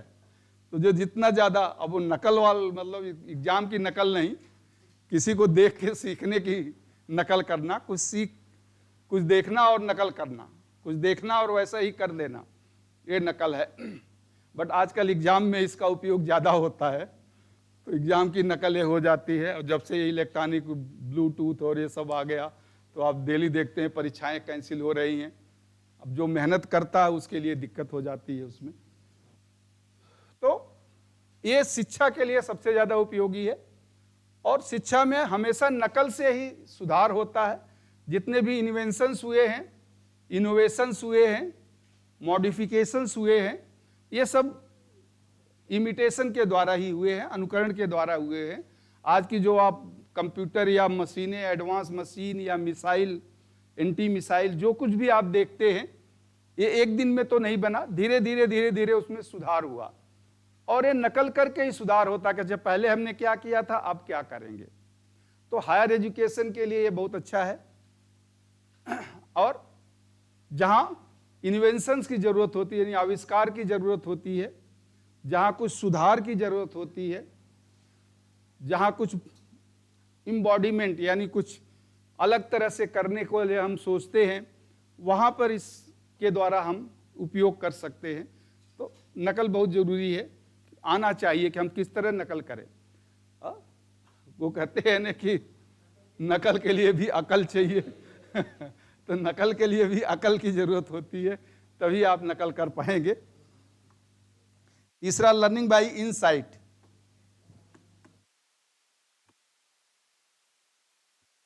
अंतर्मन की सोच, अंतर्मन से सीखना, यानी विवेक के द्वारा।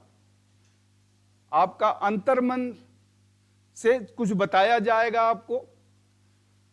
आप सबके अंदर एक फीलिंग होती है, थिंकिंग होती है, इमोशंस होता है। कुछ भी बताया जाता है कि ऐसा होता है, तो आप मान नहीं लेते हो। छोटे बच्चे से भी कहेंगे कि यार तुम दौड़ सकते हो, तो वो भी कहेगा अच्छा दौड़ सकता हूं सचमुच दौड़ सकता हूं। तो वो उसको लॉजिक करेगा, एनालाइज करेगा कि ऐसा हो सकता है, क्योंकि ह्यूमन नेचर है, उसमें हमेशा हम एनालाइज, कुछ भी सुनते हैं तो उसको एनालाइज करते हैं कि ऐसा होता है, इसकी सत्यता को जानने की कोशिश करते हैं। और फिर अगर आपको लगता है कि हाँ ऐसा होता है, तब आप उसे सीखते हैं, तब आप आगे बढ़ते हैं। तो हमारा अंतर्मन ईश्वर ने जैसा बनाया ही ऐसा है कि आपके अंदर सोच उत्पन्न होती है, आपके अंदर एक क्रिया और प्रतिक्रिया होती है, आप में एक नर्वस सिस्टम है, तंत्रिका तंत्र का इतना विकसित है कि जो हर चीज को आकलन करता है, अवलोकन करता है, उसको तोलता है, और फिर एक कार्य करने की दिशा निर्धारित करता है कि हाँ मुझे ऐसे करना चाहिए कि नहीं करना चाहिए। जैसे मैं यहाँ कुछ बताता हूँ कि भाई पढ़ो, डेली मैं कहता हूँ पढ़ो, लेकिन आप पढ़ते हैं कि नहीं, वो यहाँ से जाने के बाद आपका मन कहेगा अरे छोड़ो यार, इनका तो काम ही है डेली ये कहते रहते हैं, हमारा काम है सो जाना है, खा लो यार, सो आराम करो यार, क्यों शरीर को कष्ट देना है। दुर्लभ मानुष तन पावा, तुलसीदास जी ने कहा है ना कि मनुष्य तन बहुत दुर्लभ होता है। बहुत ही कितने 84 करोड़ योनियों में भटकने के बाद ये मनुष्य का तन मिला है, तो एक कष्ट देने के लिए थोड़ा ना मिला है, आराम करने के लिए मिला है, खाने के लिए मिला है, सोने के लिए। लेकिन ये आराम और खाना, देखिए ये सोचिए, ये आराम और खाना और सोना, तीन चीज हमेशा बने रहे, खत्म न हो, इसलिए पढ़ना हमेशा बना रहे, क्योंकि आज आपके पेरेंट्स दे रहे हैं आपको, यही अब 25 साल के हो जाओगे तो भी वो डायरेक्ट नहीं तो इनडायरेक्ट कहेंगे यार अब तो कुछ करो। कल आपकी शादी हो जाएगी तब तो डायरेक्ट कह देंगे अब खुद कमाओ और खाओ, हमारे ऊपर भरोसा छोड़ दो। तो इसलिए आराम, सोना और खाना बना रहे, इसलिए पढ़ना। चले, इनसाइड के सीख का एक अंतर्मन की विवेचना के द्वारा सीखने का एक सर्वोत्तम तरीका है। और ये हर तरह के एजुकेशन, यानी व्यवसायिक शिक्षण के लिए, एजुकेशनल शिक्षण के लिए, केमिकल या दूसरे शब्दों में आप कहें फॉर्मल और इनफॉर्मल, दोनों तरह का जो एजुकेशन होता है, औपचारिक और अनौपचारिक, फॉर्मल एंड इनफॉर्मल, दोनों तरह के शिक्षण के लिए उपयोगी होता है। दोनों तरह से, यानी जहां आप, ये तो फॉर्मल एजुकेशन है जो आप पढ़ के एक व्यवस्थित तरीके से सीख रहे हैं, आप किसी मोटर मैकेनिक्स की दुकान पे काम करते हैं या कहीं किसी वर्कशॉप में काम करते हैं, तो वहाँ खुद आपको कोई बताता नहीं, लेकिन खुद देख के कि दूसरा कैसे कर रहा है, फिर अपने मन में आप सोचते हैं कि ये कैसे किया था यार, आप करते हैं, एक दो बार गलतियां होगी सफल। तो इन फॉर्मल और इनफॉर्मल दोनों एजुकेशन के लिए लर्निंग बाय इनसाइट बहुत इंपॉर्टेंट है, बहुत महत्वपूर्ण है। ये आप जानते ही हैं, इसमें ज़्यादा बताने की ज़रूरत नहीं है। स्किनर, इसके बाद लर्निंग बाय इनसाइट में, हाँ वो एक एग्जाम्पल है लर्निंग बाय सोच का। जो साइंटिस्ट था गेस्टाल्ट साइंटिस्ट ने इस थियरी को दिया था। गेस्टाल्ट साइंटिस्ट ने इस थियरी को दिया था।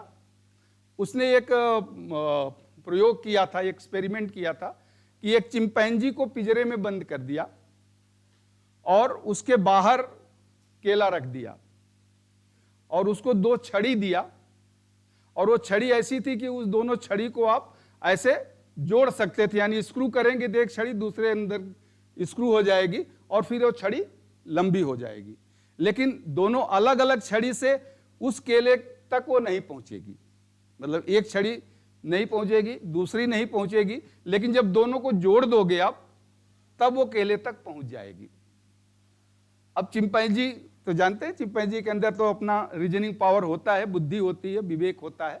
उसने देखा जब भूख लगी कि बाहर केला पड़ा है और मेरे पास 2 छड़ी है, तो पहले एक छड़ी से कोशिश किया, नहीं मिला, फिर दूसरे छड़ी से कोशिश किया, उससे भी नहीं मिला, 2-4 बार कोशिश किया, नहीं मिला, तो क्या करना चाहिए, उसने छड़ी को देखा इधर उधर, अच्छा भी उसने जोड़ दिया, कनेक्ट कर दिया और केले को उठा लिया चिंपैंजी। तो लर्निंग बाय इनसाइट, कभी कभी ऑब्जेक्टिव में एक बार ये आया था आपको कि example of the chimpanzee is the, जो चिंपैंजी का एग्जाम्पल है is the learning by insight, learning by imitation, learning by trial and error, और लर्निंग बाय निगेटिव अडेप्टेशन। तो इसलिए कम से कम ये तो पता हो कि जो चिंपैंजी का एग्जाम्पल हो लर्निंग बाय इनसाइट का है, और जो मैंने कैट का बताया था वो ट्रायल एंड एरर का, वो ट्रायल एंड एरर का है, या जो मुर्गी का बच्चा या छोटे चिड़िया या जो दाना चुगती हैं 1 बार 2 बार असफल होके, वो ट्रायल एंड एरर मेथड है। चलिए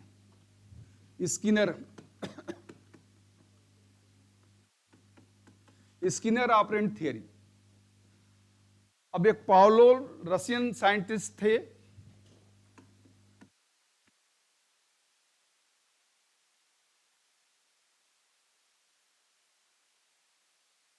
पाउलो रशियन साइंटिस्ट थे। इन्होंने एक डिब्बा टाइप बनाया जिसे इन्होंने स्किनर बॉक्स कहा, उस डिब्बे को ही स्किनर बॉक्स कहते हैं। यानी कुछ इस तरह का एक डिब्बा इन्होंने बनाया जिसे हम स्किनर बॉक्स कहते हैं।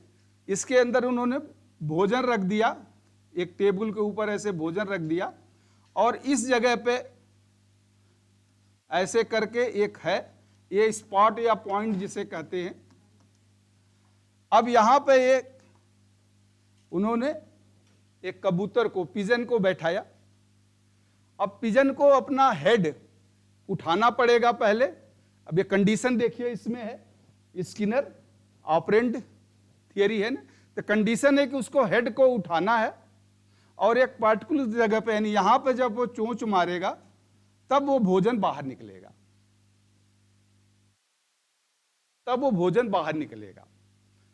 तो सशर्त सीखना है, यानी आप अगर कुछ सीखना चाहते हैं तो कुछ आपको करना पड़ेगा और कुछ एक स्पेसिफिक सीक्वेंस वैसे ही करना पड़ेगा।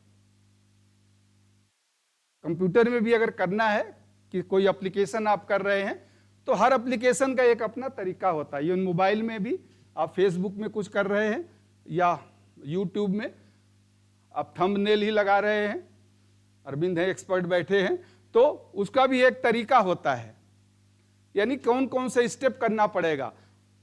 क्योंकि मैं तो थंबनेल नहीं लगा सकता, क्योंकि मुझे तो स्टेप पता नहीं है कि क्या होता है, तो मैं नहीं कर सकता।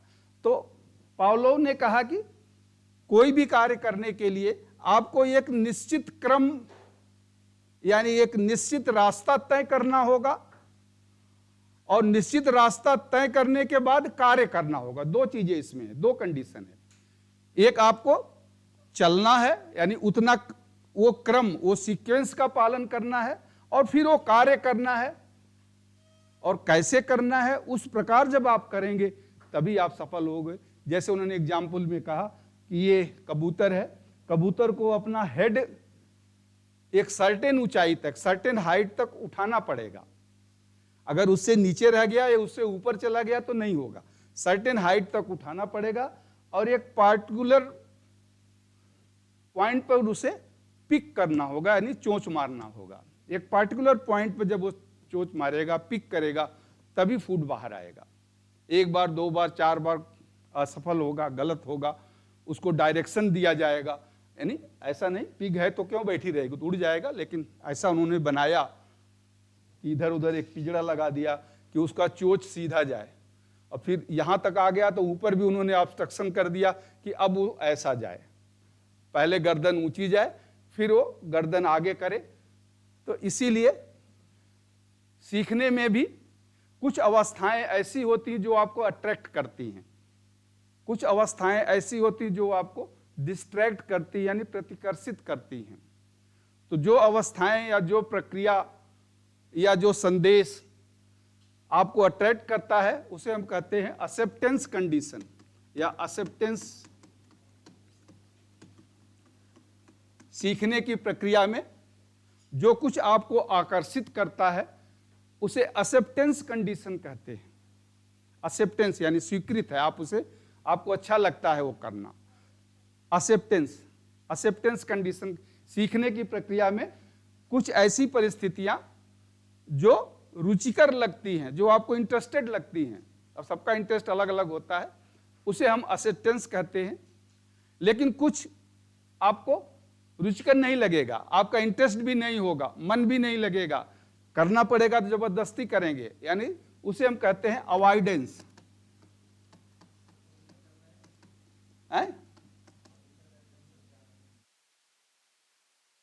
हाँ, मैं बता रहा हूं आपको, जहां आपको रुचिकर लगेगा तो आप उसको करना चाहेंगे और आप सीख लेंगे।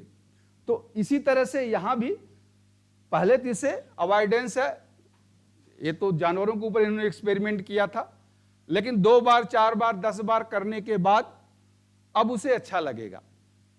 छोटा बच्चा होता है, देखिए पहले दिन स्कूल नहीं जाता है, माँ बाप उसको डांटते हैं या उसको टॉफी दे देते हैं कि आप टॉफी लेके जाओगे तब जो है स्कूल जाओगे तब आपको टॉफी मिलेगी। तो वो टॉफी ये एक्सेप्टेंस है, यानी कुछ न कुछ उसको लगता है कि अच्छा मैं स्कूल गया आया तो टॉफी मिलेगी, नहीं जाऊंगा तो टॉफी नहीं मिलेगी या ये नहीं होगा। तो ये कंडीशंस हैं। जैसे यहाँ पे इस कबूतर को अपनी चोंच को इतना ऊपर उठाना है, तो सीखने की प्रक्रिया में भी कुछ हम प्रलोभन देते हैं कि अगर ऐसा करोगे तो आपको ये अवार्ड मिल जाएगा, ऐसा हो जाएगा, ये सीख लोगे, आप सफल हो जाओगे, नौकरी मिल जाएगी। तो ये एक कंडीशंस है। और फिर दूसरा, पहले तो उठाना है और फिर यहां पिक करना है। लेकिन इसके बाद भी अगर उत्साह नहीं आता है, आप में इच्छा नहीं जागृत होती है कार्य करने की प्रति, तो उसे हम कहते हैं अवॉइडेंस। अवॉइडेंस यानी एक निगेटिव फोर्स काम करता है।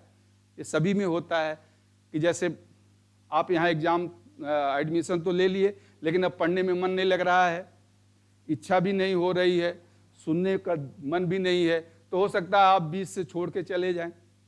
तो ये अवॉइडेंस कंडीशंस होती है। तो इस अवॉइडेंस कंडीशन को दूर करने के लिए टीचर को क्या करना है कि कुछ अपोजिट फोर्स लगाए, कुछ अपोजिट फोर्स जिसे हम कहते हैं बैलेंसिंग फोर्स या बैलेंसिंग एक्ट। जैसे यहां पर मैंने बताया कि इस कबूतर को इतना हाइट तक ही उठाना है, इसके ऊपर उन्होंने एक बैरियर लगा दिया कि इसके ऊपर उसका गर्दन नहीं उठेगा, अब इसके बाद ये गर्दन सीधा जाएगा।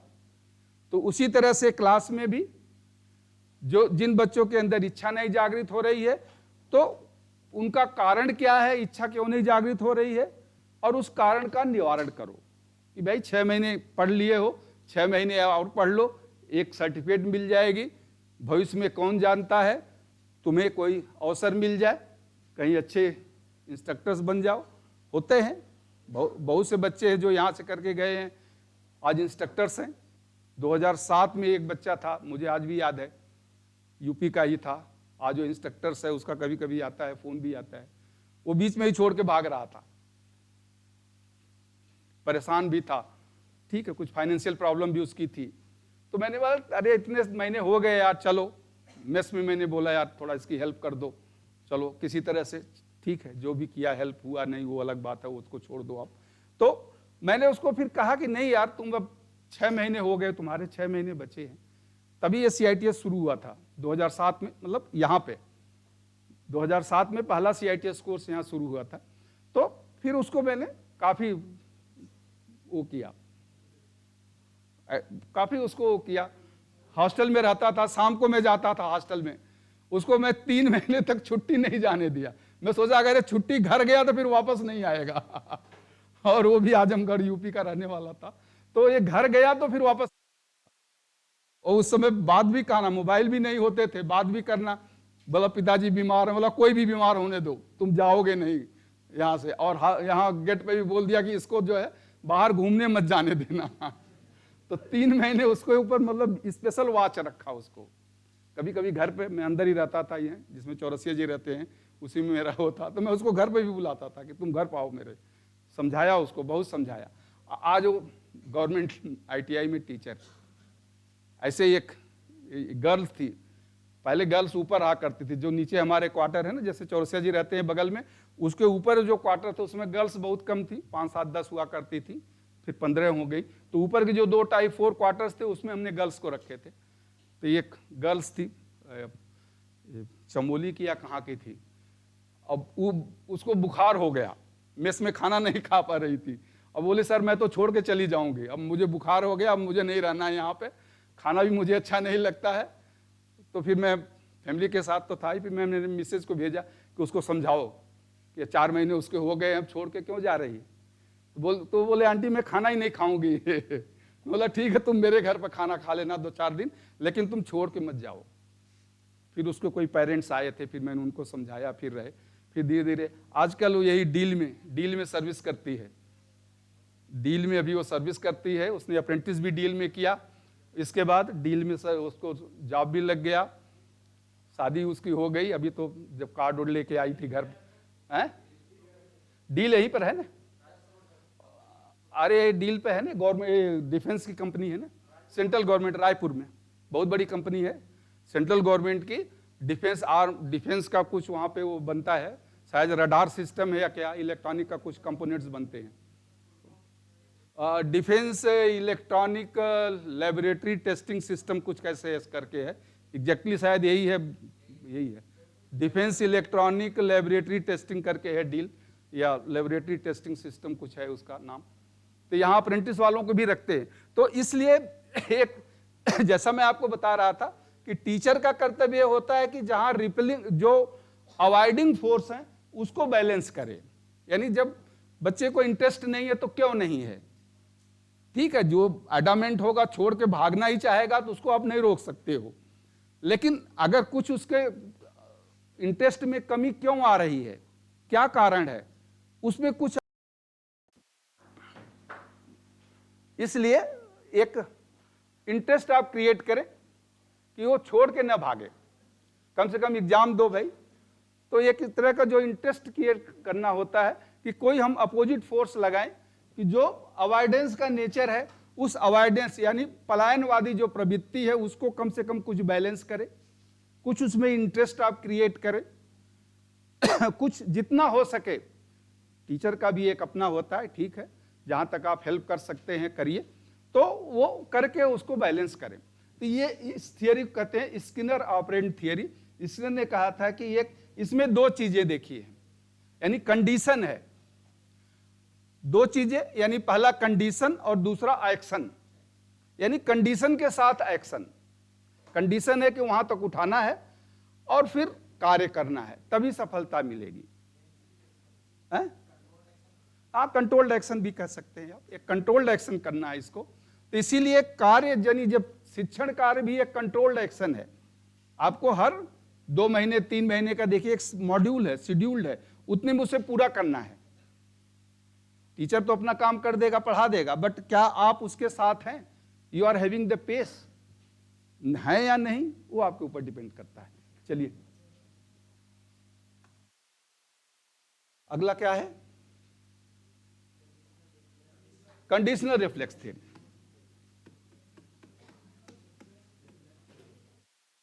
कंडीशनल रिफ्लेक्स थियरी,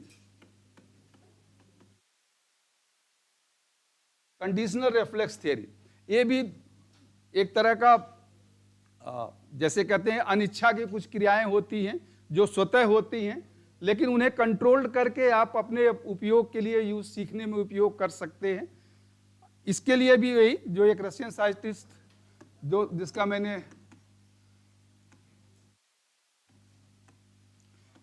पावलो और दूसरा एक था वैंटन, ये अमेरिकन साइंटिस्ट था।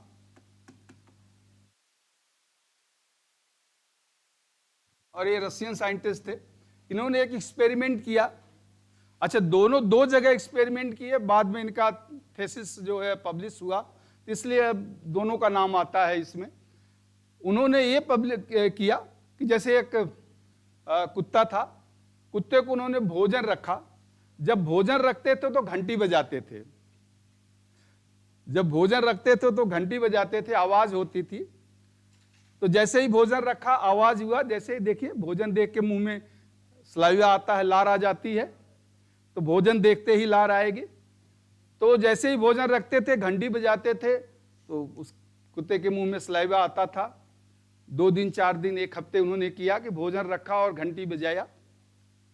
अब अगले हफ्ते उन्होंने क्या किया, घंटी बजा दिया लेकिन भोजन नहीं रखा। घंटी बजा दिया लेकिन भोजन नहीं रखा, फिर भी उसके मुंह में लार आ गई। ये है अनैच्छिक क्रिया, क्योंकि वो लगता है ना कि भाई भोजन तो आएगा ही, तो उसके मुंह में लार आ गई, अनैच्छिक क्रिया। तो घंटी तो बजा दिया लेकिन भोजन नहीं रखा, तो वो अनैच्छिक क्रिया हो गई। क्या हो गया, लाइट गई? चलिए कोई बात नहीं। तो ये अनैच्छिक क्रियाएं होती हैं। इसको करिए, ये ऑन है, ये तो ऑन है।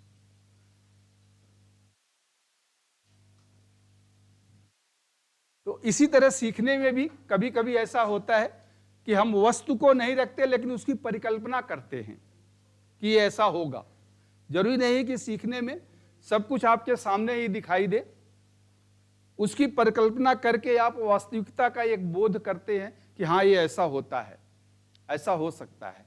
तो ये इसलिए कंडीशनल रिफ्लेक्स कहते हैं इस थियरी कि जो अनैच्छिक क्रियाएं हैं, कि मतलब आप कल्पना करते हैं कि हाँ ऐसा होगा, ये ऐसा होगा, या ये वस्तु ऐसी बनी होगी। बहुत सी कल्पनाएं करके ही हम सीखते हैं। तो ये कल्पना के सीखने को ज्यादा महत्वपूर्ण देता है सीखने में। व्हाइट बोर्ड,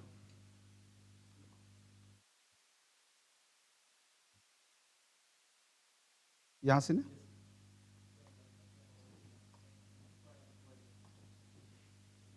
हो गया। तो सीखने के लिए जरूरी होता है कि कुछ चीजें हमारे सामने न हो, उसको हम इमेजिन करें और इमेजिन करके फिर उसको हम करने की कोशिश करें, तो हाँ, तो उसको सीख लेते हैं। इस थियरी का यही महत्व है। अगला है negative observation and reasoning. Observation and reasoning हम अब तक साइकोलॉजी में वही डिस्कस कर रहे हैं कि देख के और विवेक, कुछ आप पहले देखते हैं फिर अपने विवेक का उपयोग करते हैं कि ये करना चाहिए, क्या सीखना है, क्या गलती है। तो कुछ अवलोकन करके या विवेक करके, यानी अपने ज्ञानेंद्रियों का उपयोग करके आप अवलोकन करते हैं। मानसिक बुद्धि का यानी मेंटल पावर, इंटेलिजेंट और टेम्पर का उपयोग करके। हाँ, टेम्पर कोई उस दिन बोला था, टेम्पर की हिंदी मनोवृत्ति। टेम्पर की हिंदी होती है मनोवृत्ति। स्वभाव भी होता है, मनोवृत्ति भी होती है। तो आपके जो मनोवृत्ति हैं, इन सब का उपयोग करके, थिंकिंग का उपयोग करके आप किसी कार्य को करने में या सक्षम होते हैं या सीखने में सक्षम होते हैं। तो ये टोटली साइकोलॉजिकल इफेक्ट्स है कि हम कुछ देखते हैं, फिर अपने अंतर्मन की जो हमारा बुद्धिमत्ता है, इंटेलिजेंट है, टेम्पर है, स्वभाव है, थिंकिंग है, इमोशंस है, उसके साथ उसको एनालाइज करते हैं और एनालाइज करके फिर उसको सीखने की कोशिश करते हैं। तो ये है आपका निगेटिव अडेप्टेशन। निगेटिव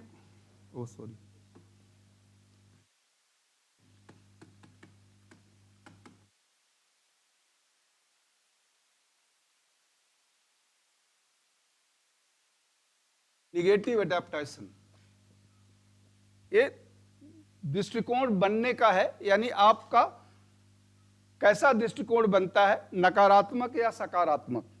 जो एक बार बन जाता है वो बार बार वैसा ही बना रहता है, उसमें परिवर्तन होने में समय लगता है। बदल तो सकता है, ऐसी बात नहीं है कि कुछ भी है जो परिवर्तनशील नहीं है, बदल सकता है, उसमें समय लगता है। लेकिन एक निगेटिव जो बन जाता है, निगेटिव एडेप्टेशन थियरी, तो फिर वो जल्दी समय लगता है उसको बनने में, और फिर समय लगता है उसको बिगड़ने में या उसको सुधारने में। तो निगेटिव एडेप्टेशन थियरी ये कहती है कि जो हमारा एटीट्यूड एक बार सेट हो गया, बचपन से जो कुछ आप करते आ रहे हैं, अगर वही बार बार आप करते हैं तो एटीट्यूड आपका हैबिट बन जाता है, और एक बार जो हैबिट बन गई तो उसको छोड़ना बहुत मुश्किल होता है। इसलिए जो बच्चे बहुत जिद्दी हो जाते हैं, देखिए बड़े होने पर भी उनका स्वभाव वो जल्दी जाता नहीं है। हाँ, चेंज हो जाता है कुछ, बट वो स्वभाव में बना रहता है। इसीलिए सीखने की भी एक वो होती है कि मुझे पढ़ना है, मुझे 8 घंटे पढ़ना है, 4 घंटे, एक स्वभाव, आदत। तो ये कहता है कि अगर निगेटिव आदत हो गई तो आप सीख नहीं सकते। नकारात्मक सोच बन गई किसी के प्रति, शिक्षण के प्रति, तो आप कुछ भी नहीं सीख सकते। यही नहीं कि यहाँ की बात है, कुछ भी सीखना हो, चाहे वो फॉर्मल हो, इनफॉर्मल हो, अलग तरीके से हो, हर जगह सीखने के लिए एक सकारात्मक सोच, एक पॉजिटिव एटीट्यूड बहुत जरूरी है। निगेटिव अगर हो गया तो सीखने में वो बाधा उत्पन्न करता है। तो इसलिए शिक्षक का ये दायित्व होता है कि पढ़ाते समय वो कोशिश करे कि विद्यार्थियों में कुछ अच्छे व्यवहार, अच्छी आदत, अच्छी सोच का विकास हो, जिससे वो सीख सके। चलिए, अगला पॉइंट आपका है फील्ड थियरी। फील्ड थियरी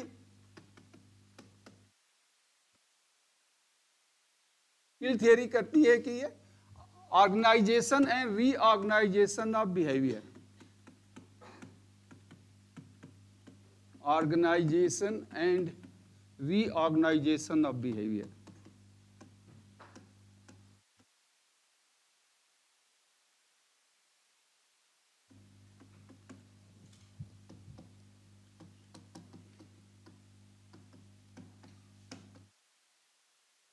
व्यवहार का व्यवस्थितीकरण तथा पुनः व्यवस्थितीकरण। ऑर्गेनाइजेशन यानी व्यवस्थित करना, व्यवहार को व्यवस्थित करना, वह पुनः व्यवस्थित करना। व्यवहार को व्यवस्थित करना, वह पुनः व्यवस्थित करना।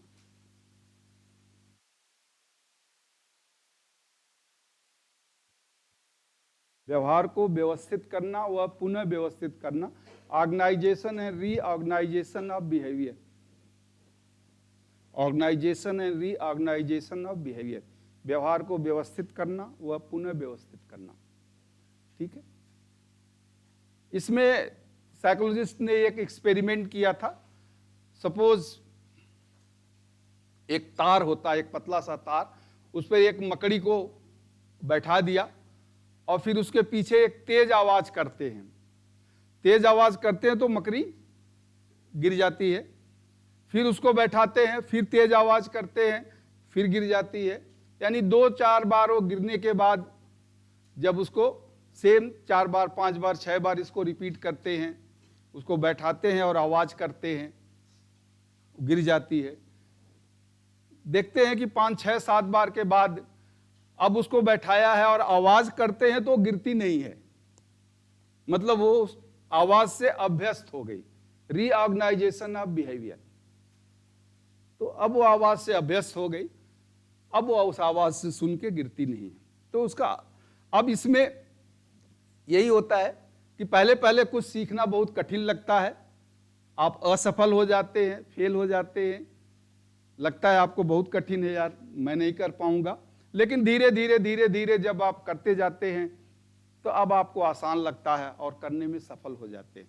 तो ये होता है ऑर्गेनाइजेशन, यानी किसी भी कार्य को करने में पहले व्यवहार सक्षम नहीं होता है, लेकिन धीरे धीरे धीरे व्यवहार रीऑर्गेनाइज होता है, व्यवस्थित होता है, और फिर उस कार्य को धीरे धीरे आप अपने लगन, मेहनत, सोच, इच्छा शक्ति से करने में सक्षम होते हैं।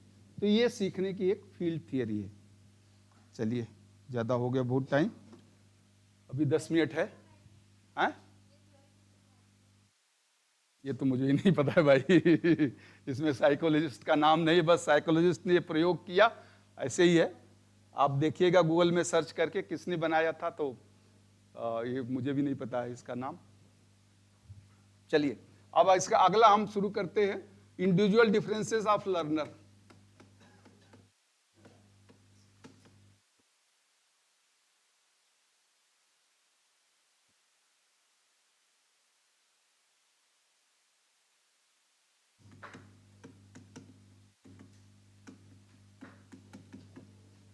हाँ ले जी, सिर्फ पानी दे देना यार, थोड़ा है पानी क्यों गिलास में, हाँ थोड़ा सा पानी दे दो। हाँ,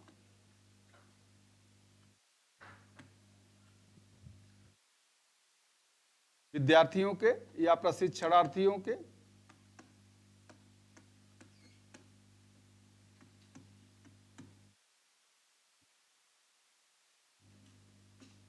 व्यक्तिगत मतभेद।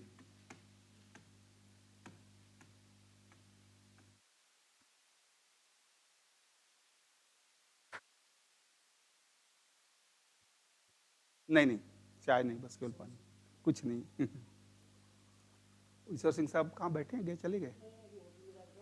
अच्छा, होटल जा रहे हैं, चले गए? अच्छा, लंच यहीं पर करेंगे। प्रशिक्षणार्थियों के व्यक्तिगत मतभेद। ये व्यक्तिगत मतभेद का मतलब वो कलह से नहीं है, क्योंकि जो कलह होती है या आपस में जो झगड़ा हो जाता है, ईर्ष्या होती है, द्वेष होता है, वो नहीं। एक ये शिक्षण में मतलब उनकी attitude, ability, interest, mental level, temper, इसमें डिफरेंस जो होता है। जैसे यहाँ इतने लोग हैं, सभी का आप देखें बुद्धिमत्ता एक समान नहीं होगी, सभी का इंटरेस्ट एक समान नहीं होगा, सभी का एटीट्यूड एक समान नहीं होगा। तो इन जो असमानता इसमें होती है, इस असमानता से शिक्षण कार्य में या सीखने की प्रक्रिया में क्या बाधा आती है, इस पर हम डिस्कशन करेंगे। इसलिए इसे कहते हैं इंडिविजुअल डिफरेंसेस ऑफ लर्नर। तो इसमें आप एक दो पॉइंट लिख ले। The effective teacher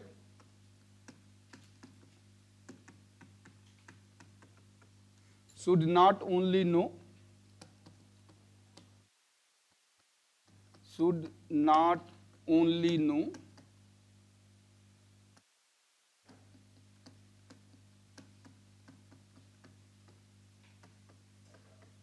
his subject matter,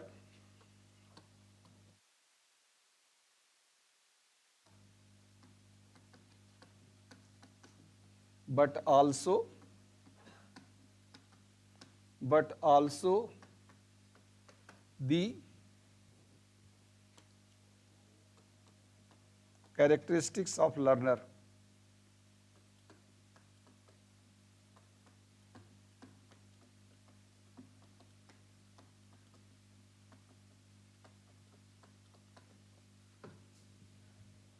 The effective teacher should not only know his subject matter, but also the characteristics of learner.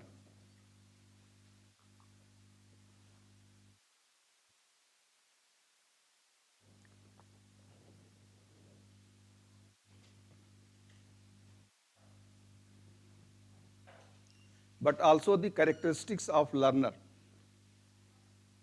Hindi में इसको आप लिख लें, एक प्रभावी शिक्षक को, एक प्रभावी शिक्षक को,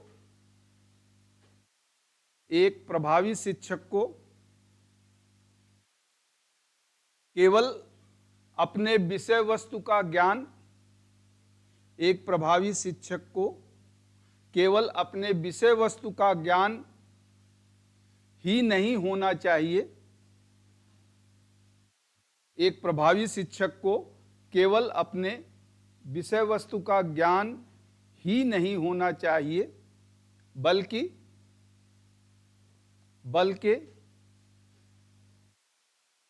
विद्यार्थियों की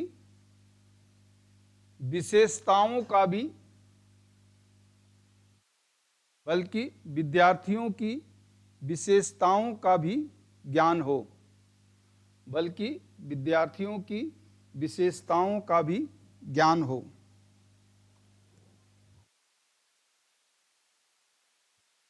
क्लास में भी आप देखेंगे कि कुछ जो ट्रेनिज होते हैं automatically involves in learning and teaching, some trainees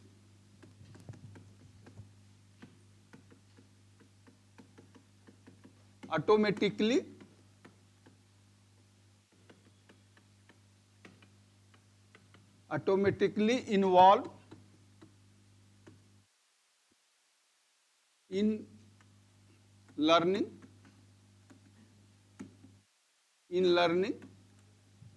whereas for others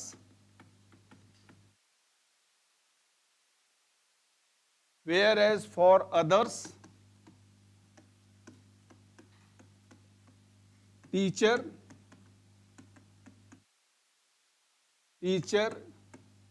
has to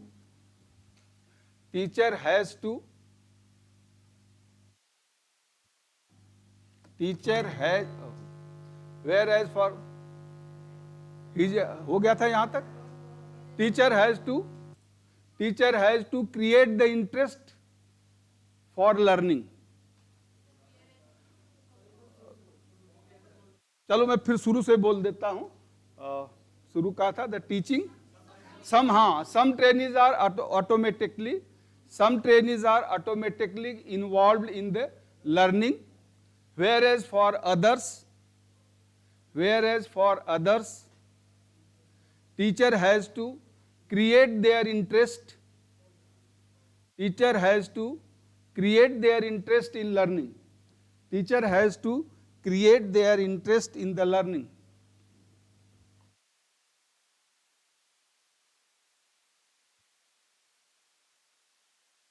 Oh sorry,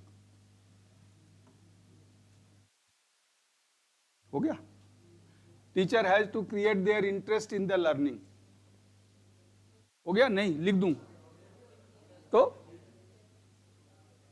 इसमें हिंदी आप लिख लें, शिक्षण कार्य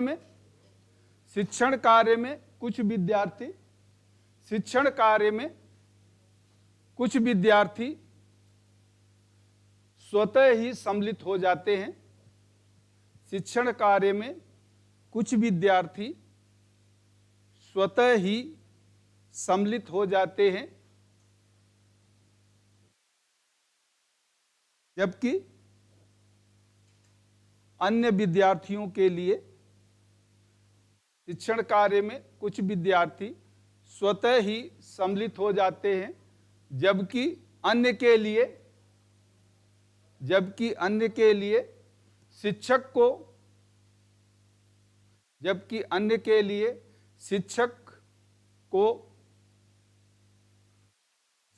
को उनके रुचि को जगाना पड़ता है, जबकि अन्य के लिए शिक्षक को उनकी रुचि को जगाना पड़ता है।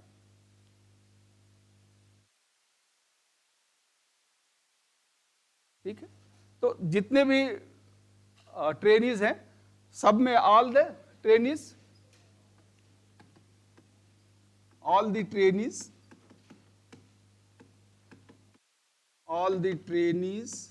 are having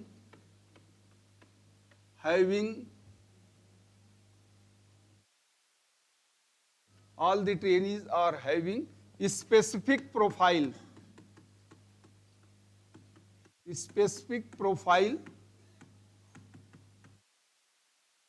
of ability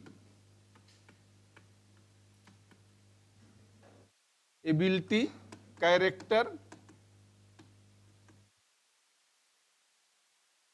and capability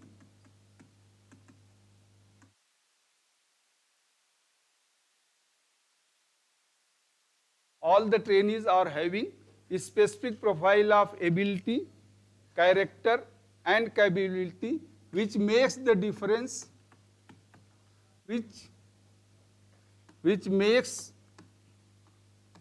the difference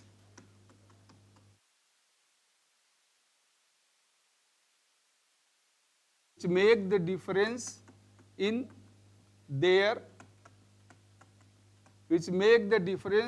their learning style and performance level.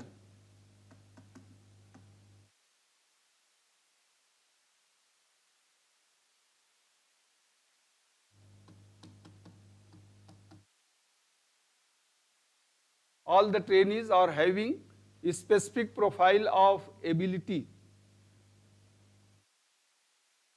ये बाद में हट जाता है. Specific profile of ability, character and capability which make the difference in their learning style and performance level.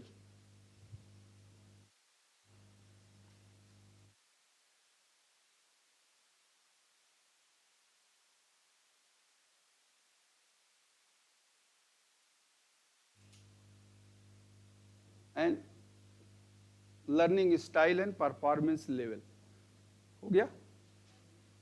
Hindi में आप इसको लिख लें. सभी विद्यार्थियों के अंदर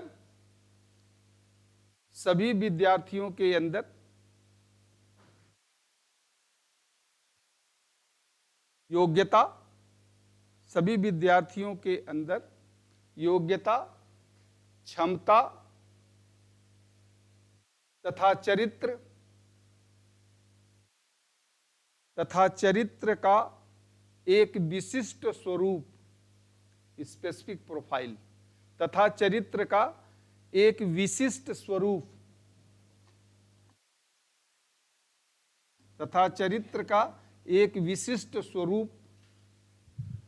विद्यमान होता है. विशिष्ट स्वरूप विद्यमान होता है जिसके कारण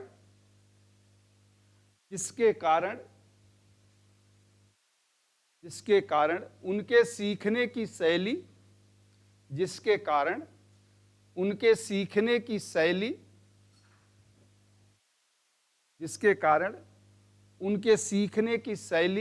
तथा कार्यकुशलता के स्तर में जिसके कारण उनके सीखने की शैली तथा कार्यकुशलता के स्तर में अंतर होता है.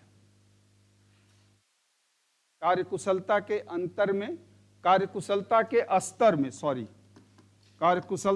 स्तर में अंतर होता है.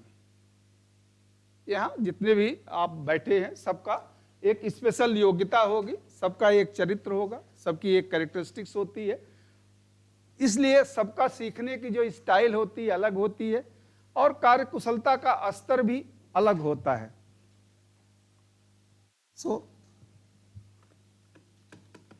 बस 5 minute. Learner differs in motivational level. इसके आगे अगला पैरा है motivational level. Learner differs in motivational level, attitude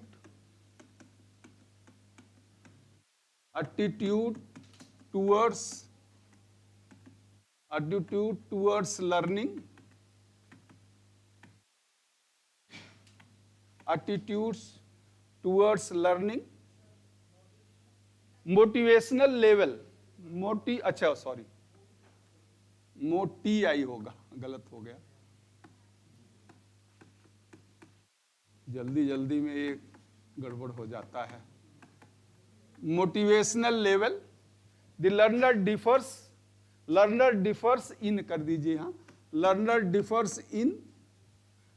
differs in motivational level, attitude towards learning and response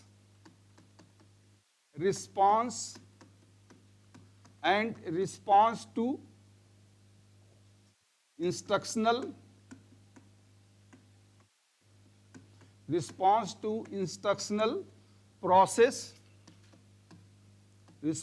instructional process and classroom environment,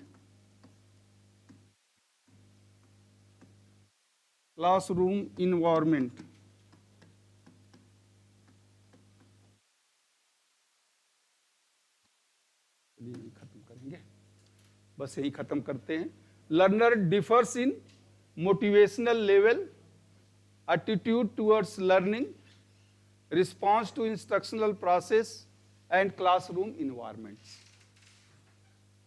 ये उससे जो ऊपर का आपने लिखा है उससे रिलेटेड ही है कि वहां जो विद्यार्थी के योग्यता में, क्षमता में और उसके चरित्र में जो अंतर होता है, उस अंतर के कारण ही उसके सीखने की शैली में और परफॉर्मेंस में अंतर होता है, तथा उसके आगे ही आप लिख लें तथा विद्यार्थी या प्रशिक्षणार्थी में अंतर होता है, तथा प्रशिक्षणार्थी में अंतर होता है, अंतर होता के बाद डैश कर दें, तथा प्रशिक्षणार्थी में अंतर होता है, डैश, पहला प्रेरणा, उनके प्रेरणा के स्तर में, उनके प्रेरणा के स्तर में,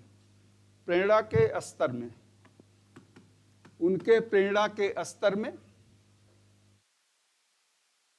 दूसरा, सीखने के प्रति दृष्टिकोण में, सीखने के प्रति दृष्टिकोण में,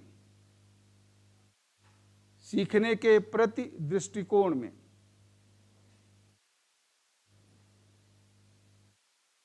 तीसरा, कक्षा के परिवेश तथा अनुदेशनात्मक प्रक्रिया, कक्षा के परिवेश तथा अनुदेशनात्मक प्रक्रिया, अनुदेशनात्मक